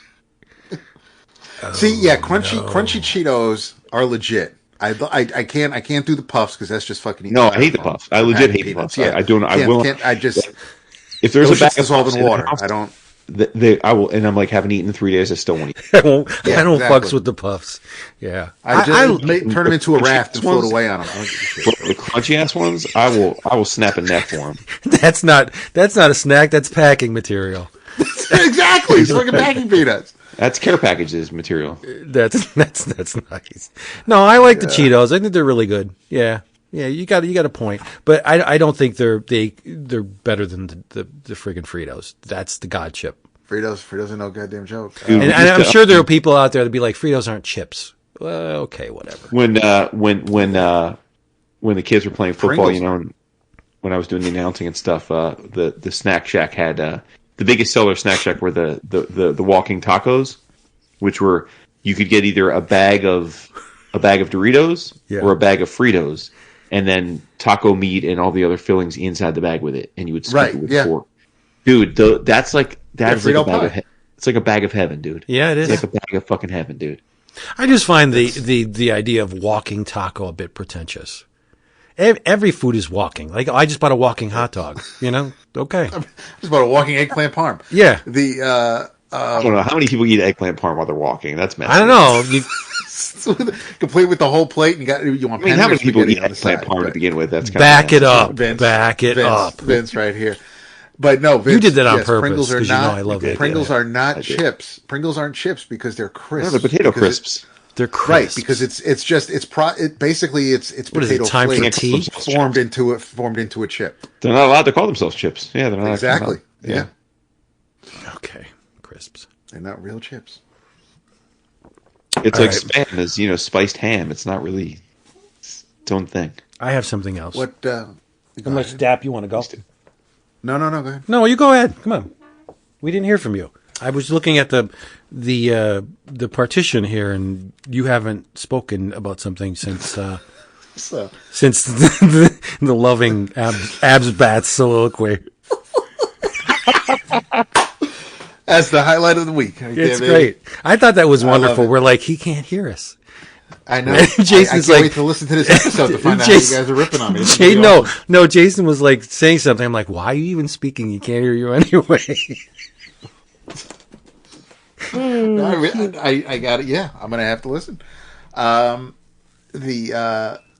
The third issue of Batman and Robin Year One kind of Mark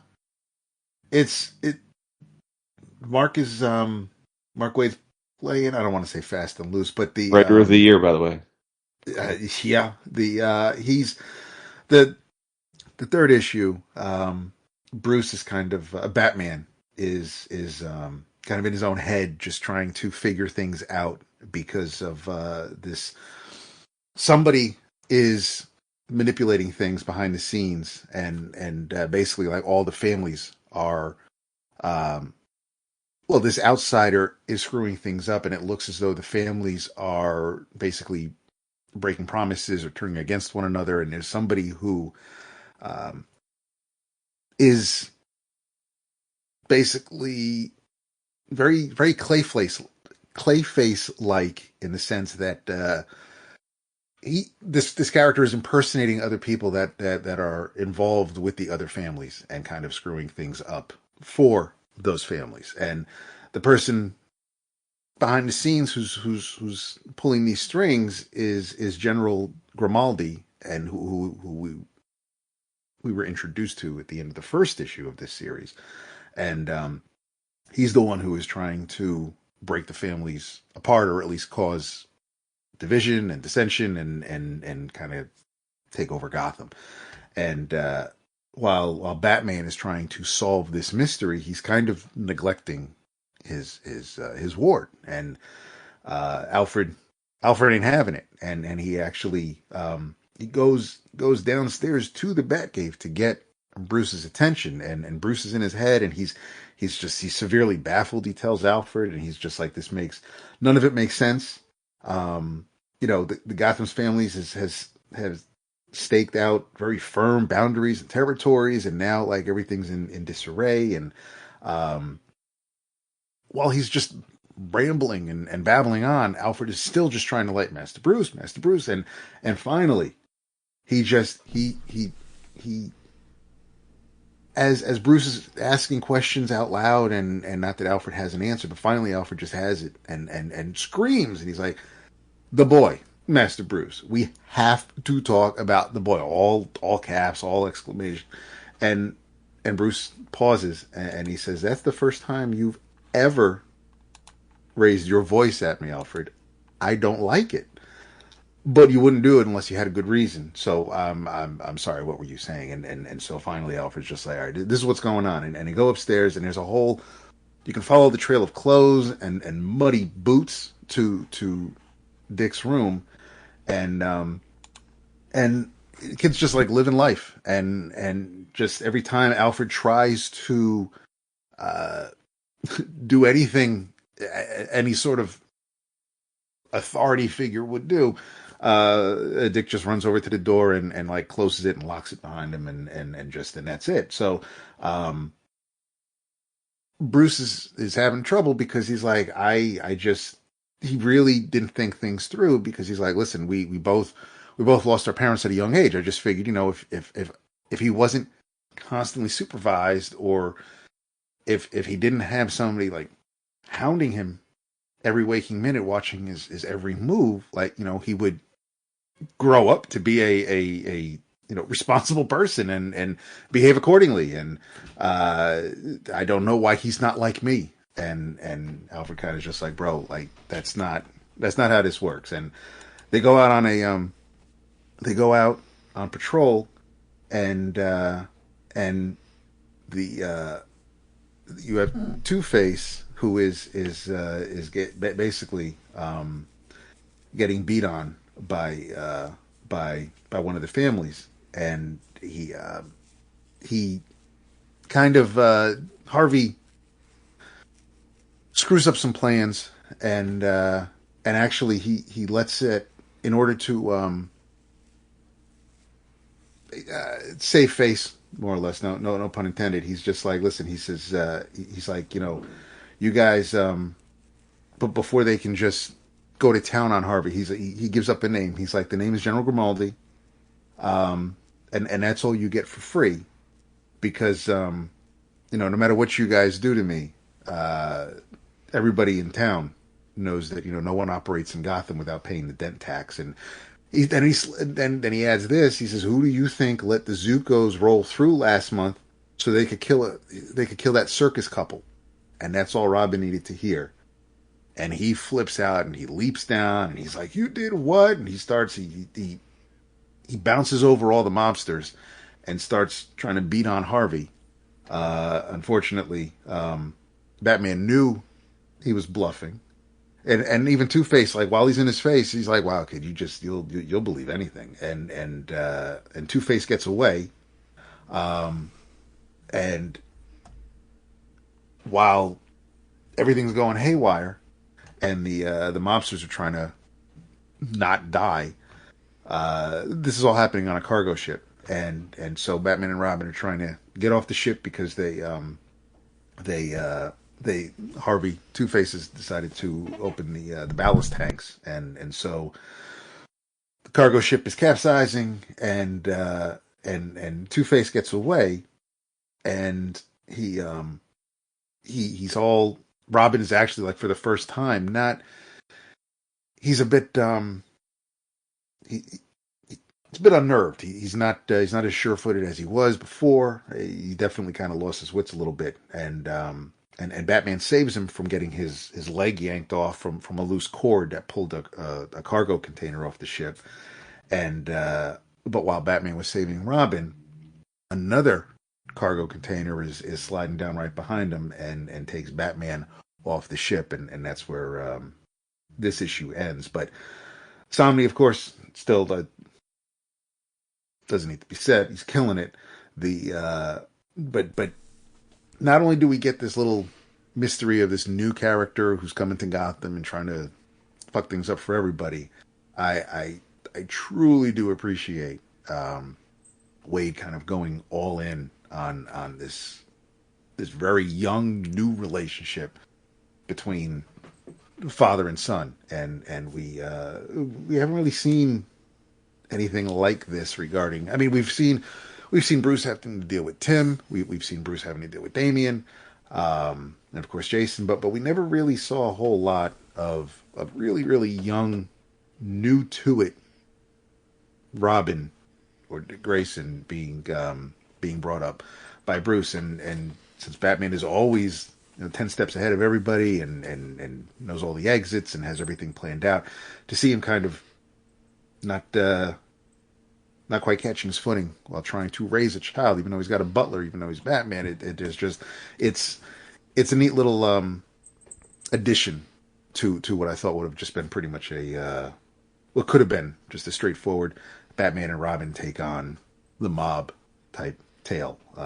It's just, it was after reading a couple things from last week, and the finishing Crime Hot, and then jumping onto a couple things, and then reading whatever came out this week, which I didn't read a ton, but as we've been saying all night, the things that we've been reading lately, at least this week, haven't all been killer.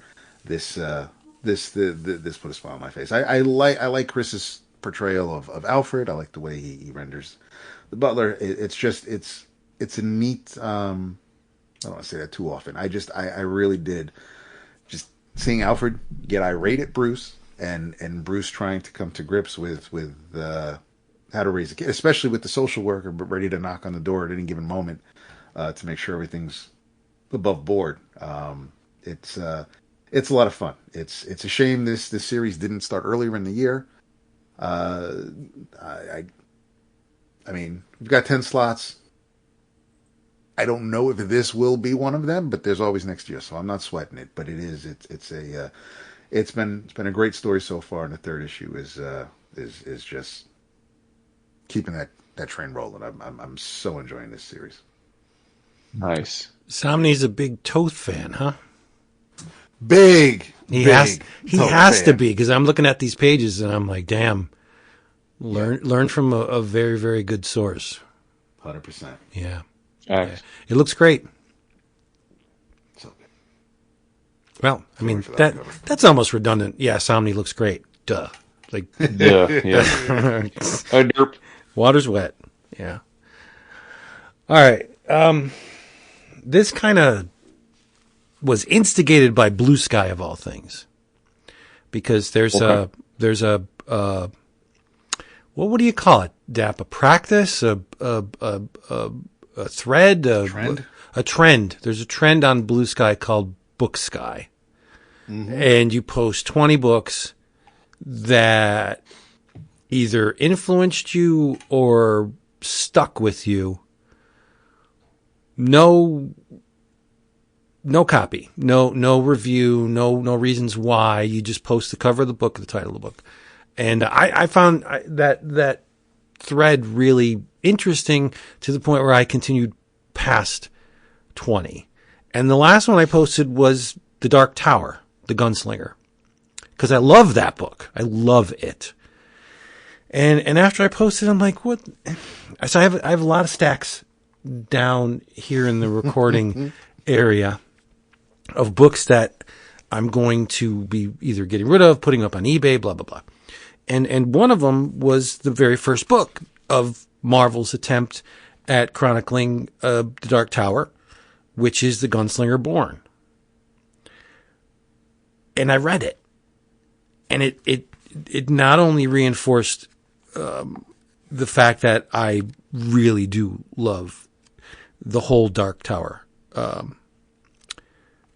series, but it made me appreciate the first, I don't know how many books it was, but let's just call them the J. Lee Richard Isanove translation of Stephen King's magnum opus. Because after I read this, I'm like, yeah, I don't remember very much after the J. Lee Richard Isanove stuff, and for very good reason. Because it seemed like, well, it didn't seem, it did. The Dark Tower at Marvel started incredibly strong with J. Lee and Richard Isanove, and Isanove on color art, but it's a pairing that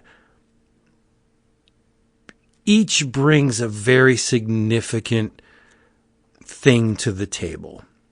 Like if it was just J. Lee's art and someone else, someone that approached it in a very flat color way or an overly digital way. And let's be honest, Isanove embraces the digital, but he does it in a way that's very organic. And I think Isanove is as crucial to the success of these early books as J. Lee. They render the characters and the environment of Stephen King's Dark Tower very closely to the way I envisioned them in my head as I was reading them. The books, like, it's almost like a Mario Bava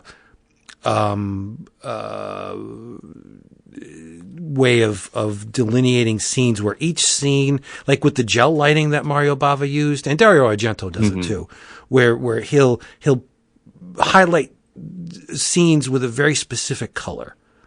where one scene is like just blood red, and then you have another sequence that's cool blue or purple, and that's how they approach the various locations and events in the Dark Tower. It's very color specific, and I'm thinking, wow, this is a really neat approach to what's happening in the narrative. And then Richard Isanove did some issues by himself after I think Jay Lee left, but then Michael Lark I think comes on. No. And then even Peter Kowalski took a stab at a couple of arcs, and then by the time they got to the Wasteland, or not the Wasteland, the Drawing of the Three, the art was just vastly inferior to the way. I don't even know the person's name who did the Drawing of the Three arcs, but and then it just seemed to peter out. Like we didn't get anything after the Drawing of the Three. I may be wrong, but I don't believe that Marvel ever finished the Dark Tower. So they've published omnibus editions. Like I know it's not going to stop them from publishing books that aren't technically complete, right? You do not get the whole story of the Dark Tower through Marvel. But that's what the prose books are for. But I guess the point I'm making here is I'm very appreciative of what Jay Lee and Richard Isanove have done, because looking at it again after all these years, like I read them when they first came out and I bought the singles and I enjoyed them, but I kind of I continued to buy them just out of habit after this creative team left. And then it was one of those things where, man, that last girlfriend I had was awesome. I'm going to try and find a girl that's just like her. And it's just, you're not doing it. But I'll keep looking. I'll keep looking for another girl. That's kind of what this is. Like the first time has such fond memories. Yeah. That you're always looking to recapture that feeling. And the Dark Tower just trailed off at Marvel. Just never managed to hit the heights that Isanove and Jay Lee did. And it's a virtuoso performance. Like the art in this is just impeccable. And I know Stephen King was very involved with it. I don't know if his interest waned as the series progressed, but the early stories like this, The Gunslinger Born was the very first thing that they released. And I thought it was smart in that it focuses, it's not the Gunslinger book. It's not the first book that ever came out for the Dark Tower. It's when Alain and Cuthbert and the Quartet are together, and the Delgado girl, like Roland's great love. And so this is the beginning of his eventual loss of all of these people. And I think this gives an insight into what the Dark Tower eventually will become. But Stephen King's first book didn't do that all that much. Like you got a glimpse of what the potential was in the whole thing, but it was basically just about Roland, that first book, right? This is about the Quartet and all of the little the implements of magic that exist in the world of the Dark Tower, and the Weed Eaters and the fucking Dark Man. Like it's all, or the Good Man, sorry. It's all here. This is the template that all of the Dark Tower books eventually follow. Even later on with the Drawing of the Three, it's still a trio where it started. Early on, it is the trio of Roland, Alain, and Cuthbert. Like things repeat, and it's just perfect. And I'm just very appreciative to what these guys brought. My advice, if you're a Stephen King fan, you've never read this, just get the Jay Lee, Richard Isanove books, and then don't read anymore because they're not very good. After, I don't think they do justice to the source material, where I think Lee and Isanove really do justice to the words that Stephen King put on the page. Yeah. I don't think David has read The Dark Tower. I know Jason has. David, you've never read it? Correct. I've read the novels and the Marvel stuff as well. So do you agree with me that, the novels are impeccable? Let's just get that out there. I think The Stand is Stephen King's best book, but I think The Dark Tower is the best thing he ever wrote. In bulk. Yeah, well, because it's such a right? It's like as yours. Yeah. It's like this long form interconnected fantasy world, which is just so different than almost everything else he tackled over his. It brought me great joy to see that there was an actual concordance to the Dark Tower published. Like, I love stuff like that. If you're going to publish a concordance or a gazetteer on a proper, I'm all in. But yeah, and I just thought the Marvel stuff kind of like petered out to the point where they didn't even finish it. And that's just So like, as I recall, and I mean it's been a minute, so but when you're talking about the stuff, like as I recall, the Marvel did it like, so they had the first series, which is the Lee Eisenhower stuff, and that was originally called The Dark Tower, as I recall. But then when they then put out a second series, so they in the trade dress, and then so in the trades, and then the Omniboo, that's now the Dark Tower Beginnings stuff. That's what, like, it wasn't originally. It was originally called Dark Tower, but then they called it the Beginnings. And as I recall, like some of it was from source material because it was written by Firth, right? Who's Stephen King's assistant. Plotted by Firth and who's Stephen King's assistant for people that don't know. Yeah. And there were there were five miniseries, right? 5 miniseries in that. But it wasn't all. It was a mix, like you're saying, of source material and new stuff. Right. But I don't think Robin Firth did King a disservice. I think that the stuff is very solid. Right. But I do recall a lot of the hard Stephen King marks, understandably, who probably aren't as voracious of comic readers, popped in on this stuff and were pretty bent out of shape about the new stuff, which I get. Like, again, if this is your thing, like, I get that would be like, well, wait a minute, I thought it was going to be a comic adaptation of the work. And then they put out the second round of Dark Tower stuff, which was more conventional adaptations. But like you said, they stopped at the drawing of the 3. So there's a whole lot that comes after. Like, there's I'm saying, like, if you, because I know, like, in the first volume they did touch on stuff from volume 4 because they were bouncing around. But like, even if you argue that they adapted the 4th book a lot, let's say, you still are 3 of the 7 volumes short of everything.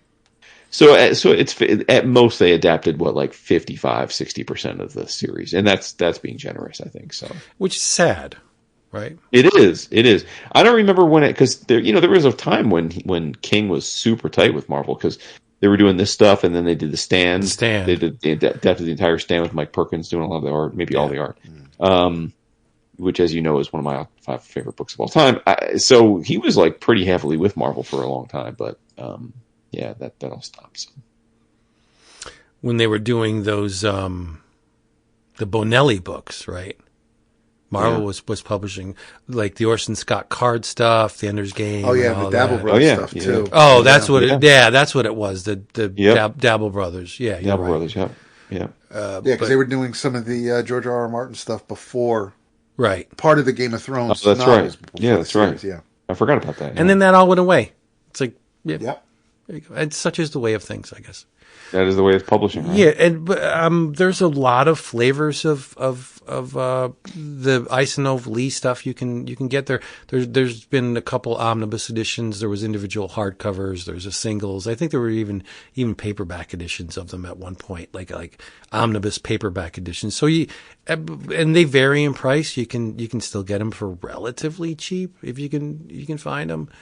But I remember the Gunslinger Born, which was the first hardcover that came out. Marvel printed so many of these things that you can, even maybe 3 to 6 months after its initial release, you can get it for like $2-3. That's how many of them they printed. It was remaindered like everywhere. Yeah. And but it's worth getting. It's worth reading. It's very interesting. Stuff that I remember buying all of the slipcased hardcovers of that from one of those. Remember the old days? The T-Fall would have the Nick and Dent sales. I think I got them for like 80% off because there was like the corners were like smushed, from like a shipping. Yeah, whatever. Yeah. The odd thing that they publish boxed editions of The Dark Tower. Let's call it a cycle, but they don't do it in hardcover. They're only in paperback. Like that's weird. I want them in hardcover. I mean, I have hardcover editions of most of them, but not all of them. And I would. We take for granted how easy it is to get book these days. Colin asked for some books for Christmas that have been out of print since like the 70s. Wow, what did he want? It was kind of fun tracking him down. It was kind of fun. What did he want? On the eBay. He wanted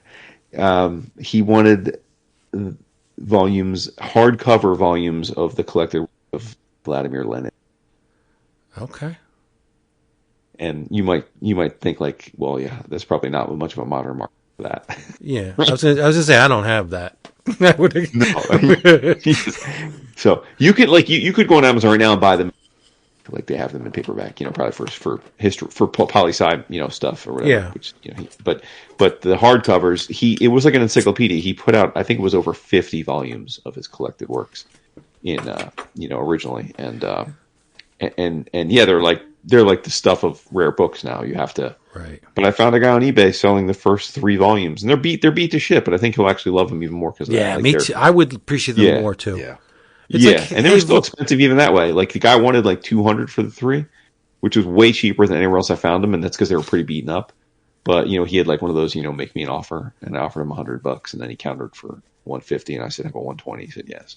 Nice. So whatever. But like the point is like it was kind of fun to like have to roll up the sleeves and do a little sleuthing to get some paper. Some paper. Physical medium, my man. Yeah. Yes. It's like, hey, Vlad, we're having a party. You want to come? Nah, I got to write another volume in my 50 volumes set of commentary. All right, see you. I'm sure. Julie's going to be there, but whatever. Okay. All right. I don't think Vlad Lennon ever dated a woman named Julie, but... Don't be a dick. Oh, shit. All right, everybody. Hey, look at the clock on the wall. Yeah. We love you for being here with us, and we hope you come back next time. In the meantime, check out our sponsor. You're only doing yourself a favor because you will save mightily on your OGNs and manga and trade paperbacks and omnibus editions and free shipping on your first order. Go back to the beginning and listen on your second order. Go back and listen to it if you didn't hear it. Lots of specials. They're back there too. And please, if you listen to this on any kind of podcast aggregator or wherever, just leave us a little review. Star systems are awesome, or words are even better, but throw some whatever our way. If you have a constructive criticism, we'll take that too, because we're all about that. And don't forget, we have a Patreon, patreon.com/11 o'clock comics. Massive stuff. There. We would like to usher you into the family, so read all about it, see what you get with all that. 2 tiers, very simple, very easy. In your travels, I'm not going to go too deep on this because it's basically just me spouting off a bunch of names. Because in my last box, I received this book is really heavy from Illustrators magazine. This is an Illustrators super special. It is called The U.S. Warren Artists. It's a massive hardcover by Peter Richardson with a foreword by Guillermo del Toro. It is exactly what it purports to be. It is a look at all of the stateside artists that worked for Warren Publications. Ken Kelly, Frank Frazetta, Jeff Jones, Bernie Wrightson, Will Eisner. Oh my goodness. Tom Sutton. There is, what am I looking at? Billy Graham, of course. It is an absolutely impeccable tone. It's more like a catch-all. Like if there is a lot of history included in this, but if this is a book that you give to someone that has absolutely no conception of what Warren Publishing was, And they're like, hey, I heard about Will Elder's in here too. I heard about that Warren stuff. Like, what was up with that? Was that stuff good? And you slam this book down on the table, probably crack the table in the process, because it is a massive book. It is, I'll tell you the page count right now, almost 400 pages. Wally Wood, of course, is in here, and there are very dirty drawings that Wally Wood did. Not specifically for Warren, because I don't remember erect penises in Warren comics, but Wally did them on his own, in his own work. It is just, I think it's essential. That's the word I would use. This is essential. Richard Corbin, of course. How could I even forget that? That it is just an archive of all of the great artists that worked at Warren, that will, Bernie Wrightson, that will have you coming away from it saying, Warren was one of the greatest publishers ever. Like, toe to toe in many ways with EC. Kenneth Smith. Like, the caliber of artists that Warren had under their umbrella. And we're not even talking about the Spanish artists that worked at Warren. We're just going, this is just basically the guys that from the United States. And you go through this and it's like, Jesus, who didn't? Who of any note didn't work? Like Steve Ditko didn't work. Neil Adams worked for Warren at some time. If you're an archivist, a comics historian, or you just want to learn something about why everybody talks about Warren with such an enthusiasm, Graham Morrow, you need to get this book. You just need it. This book belongs in your library. I don't know how else to say it. I think that's facts. You have it? I'm ordering it right now. Very high quality. Sorry, very Ivy. Very high quality. Basil Gogos. The paper quality is very high. The reproductions are impeccable. They are many because Warren published in black and white. So a lot of the art is in fact in the manner by which it was printed. But then there's a lot of color images in here as well, because their covers were in color. And it's just great. I think the cover price on this thing was maybe, I think I paid $60 for it, which means it was probably about $100. Is that right? Was that right? That's right. Yeah. I think it retails for $90. Yeah, and it was released recently in a slipcase with 2 other volumes, but I had the other 2 volumes, so I would have gobbled the slipcase had I not have the other 2, but I own those. So, yeah. Nice. And I always like to say that Marvel magazines were my favorite publishers. I think my favorite publisher is Warren. I think I've said that before. I think so. Yeah. You need it. Illustrators magazine, super special. The U.S. Warren artists. There you go. Cover special number 18. Yeah, their magazine's way overpriced though. I mean, I love it. I love the fact that there's something that exists called Illustrators magazine that is very in depth on the subject, but like $30 for 100 and whatever page magazine. That's a lot of money, dude, for a magazine. Yeah. I respect to them. I think it's a little on the high end, but It's a little ballsy. Yeah, you get what you pay for. Their production values are extremely high. Mm-hmm. Yeah. D-Dubs likes Illustrator magazine a lot. Not surprised. Yeah. Nice. Not surprised at all. Right. In your travels, actually the 4th issue finally came out today. I haven't read it yet, so I'm not going to go too deep into it. Vince and I already talked about the first issue of From the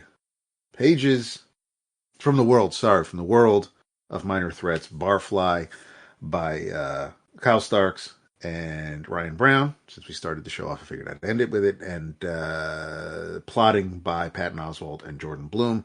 The best thing about the book, because you got to feel bad for the title character, is Ryan's work and the sound effects that he adds to pretty much every panel, no matter what the action that is taking place in said panel. The sound effects just make me giggle beyond belief. But it's not a good book to read if you are empathetic to characters and can very easily feel bad for characters getting treated badly, and that's all this dude does, is get treated very, very poorly by everybody, almost by everybody. But yeah, it's a funny tale, and I cannot wait to finish it. So in your travels, Barfly from Dark Horse, and Kyle Starks and Ryan Brown. Respect. Couple things. First of all, in your travels, if you haven't already done so, please, we're nearing the end of the year, do go and vote Oscars. Easiest way to do that is go to our website, 11o'clockcomics.com. Top left tab, you'll see Dab created a nice little tab for you. It'll bring you right to the Google Forms. You will be asked 2 questions: your top 10 comics of the year and your top 5 creators of the year. You have much leeway beyond that. One point I wanted to make. Some people have asked the question, so I wanted to clarify it. It is weight ranked. So when we compile the results, your number one thing will be worth 10 points, and your number 10 thing will be worth 1 point. So they're not all equal, right? So it's not like your 10 votes just count as a vote for each. So do factor that in. Like, do try and rank them, with some weighting, not just like the 10 things randomly. And remember, if you do enter, we will pick one lucky entrant on the episode, and we will pick your name out of a virtual hat, and you win a Cheap Graphic Novels gift card, gift certificate. So of varying degrees. It'll be somewhere between $50 and $200, depending on how many of you lovely people take us up on the voting.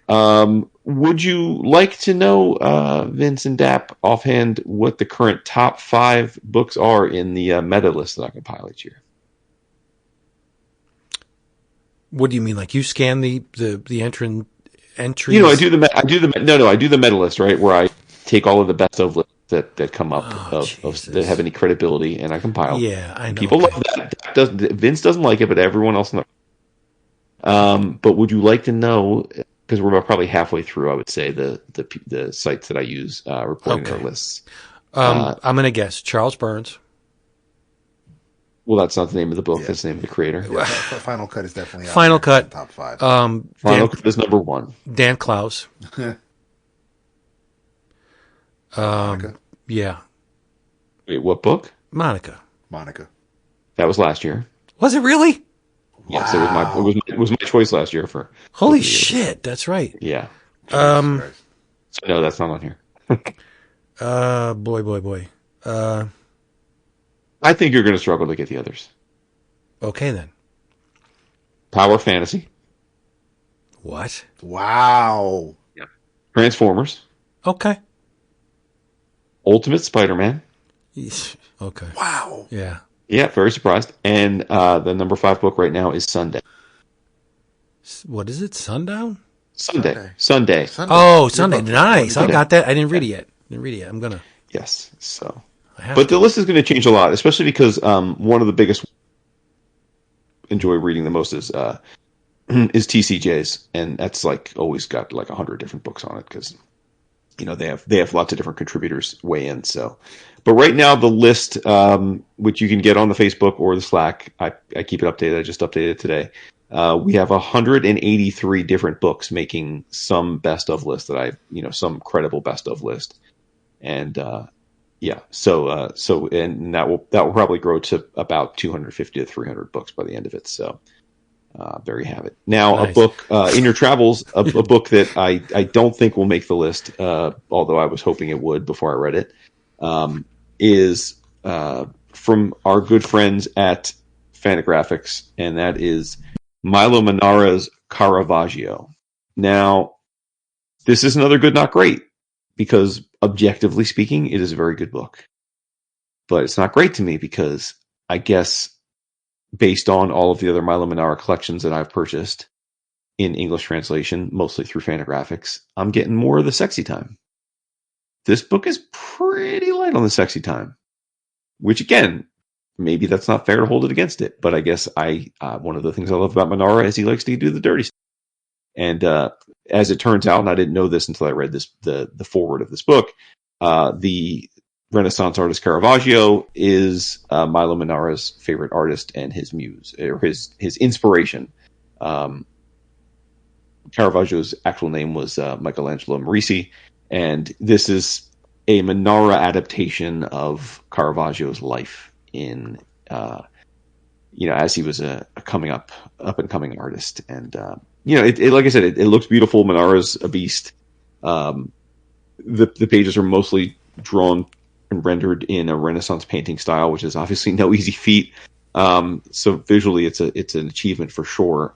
And there is some sexy time in it for sure, but it's like 5 to 10% not enough sexy time for a Manara book. So that's why good, not great. And the other thing I will say, and again, I don't generally weigh in about books because we know comics is an expensive hobby, and either buy the shit or you don't buy the shit. But this is a $20 soft cover, and it's only half of the story. So they're going to hit you for $40 for the whole story, which seems a little egregious, like unless you're like just an absolute Manara mark and a completist. So. Well, Fantagraphics prices have risen across the board. Well, everything has. It's just inflation, but so. But again, I did enjoy it, and Manara's art is beautiful, and especially seeing him in comic form render Renaissance paintings is a pretty impressive thing. So, still worth your time if you're, but you just have to weigh it that, depending on your budget, it's not a must-have, but it's a nice-to-have. Two things. You dick, the book is not called Charles Burns. That's the issue. Okay, I kind of knew that, but you know what I meant. Two, and going back to the 11 o'clockers, my heart kind of broke because I had to disqualify the GOAT, Alan Moore. I had to strike him because the Moon and Serpent bumper book of magic is not. It's far less comics than it is prose. Agreed. And I thought it was going to be like 50-50. Yeah, same. It was mentally on my list when we decided to change the vote for this year. In my head, kind of the couple dozen things I had in my head that I thought were for sure going to be in the hunt. That was one of them. But then, yes, as I cracked it open, I thought, oh no, it's worthy of praise, and we haven't really talked about it on the show yet. But maybe we will sometime early next year. But it, like you said, it's much more of a prose book and not a. It's beautiful, and there are some comics in it, but it's a book that if someone was very interested in understanding what this whole thing about magic is, like, it is the perfect book to throw at them because there's so many topics covered in it and all exhaustively. I mean, it's Alan Moore, but as far as comics, I would feel bad if I included it just because it's by Alan Moore, even though there are some comics in it, but I put it in, well, it's Alan Moore. It's got, it has to, it's up there, but I would feel bad. I started the Long London, the first volume of the novels, and it's challenging as hell, but it's great. Mm-hmm. Yeah. But anyway, so I was feeling some kind of way, like, I got to disqualify Alan Moore. Yeah, it's facts. It's not a good feeling. Nah, right? Never is. All right, everybody. Hey, thank you for being here with us one more time around. I hope you come back next time. In the meantime, go to a comic shop. Go to an online retailer. Buy some comics. Talk about them. Talk about them with your friends. Or, here's an idea. Make some new friends that read comics. Go to where the people are. Maybe our Facebook group. Mm-hmm.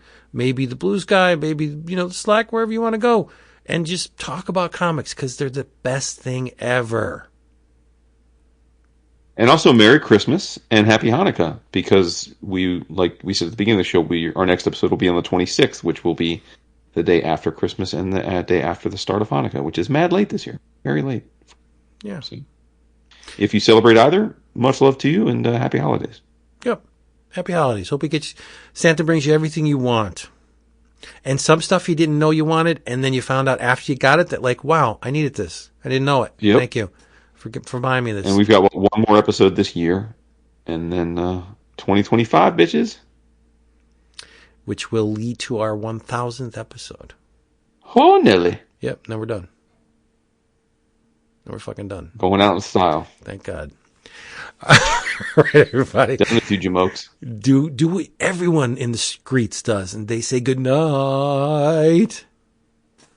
Let me bring up this shit. See what I can do. I said it, so I have to go with it. Go! Hey, you hit that too? He loves the buzzer. I think the buzzer's the most offensive thing ever. Really? Yep. It's like Cymbals Eat Guitar. You can't do anything when that buzzer comes up. It just eclipses all others. Emotional damage. David. Yeah, that's for you. You damn cricket. It's so stupid. So stupid. I think in 2025 we're gonna pony up for the Nitro, and we'll get a whole bunch of new sounds because these are. We probably should. Yeah, they're just old. Yeah. Did App even hear it? Because I didn't hear him say. Is Mike busted again? I don't know what he's doing. I'll do it for him. He's on mute. What the frig, Dab? Why is it always on mute? What the hell? I don't know. Jason all I of a have sudden? no idea, dude. It's like his first Jesus rodeo. Christ. I know him. Good Lord. Him too? Good night. No, we gotta come up with I can something. do crickets again if you want. I mean, I heard everything. I don't we'll know do why the hell. crickets. I had the background. Apparently, it was telling me something about my the audio device had changed, which it didn't. But thanks. That was good. Good time. Unbelievable. Yep. David. Nicely done. There you go. Good job. Yes. You're the bomb. Happy holidays, people. Merry Christmas. All that stuff. Jason. Now I'm duck shy. Happy holidays. Happy Hanukkah. All that stuff. We love you so much. Come back We next do love time. you. Tell them that. Say it again. We do. We love you so much. We really appreciate it. Another great year. We look forward to many more. Until 1,000. We're fucking done. That's it for that one.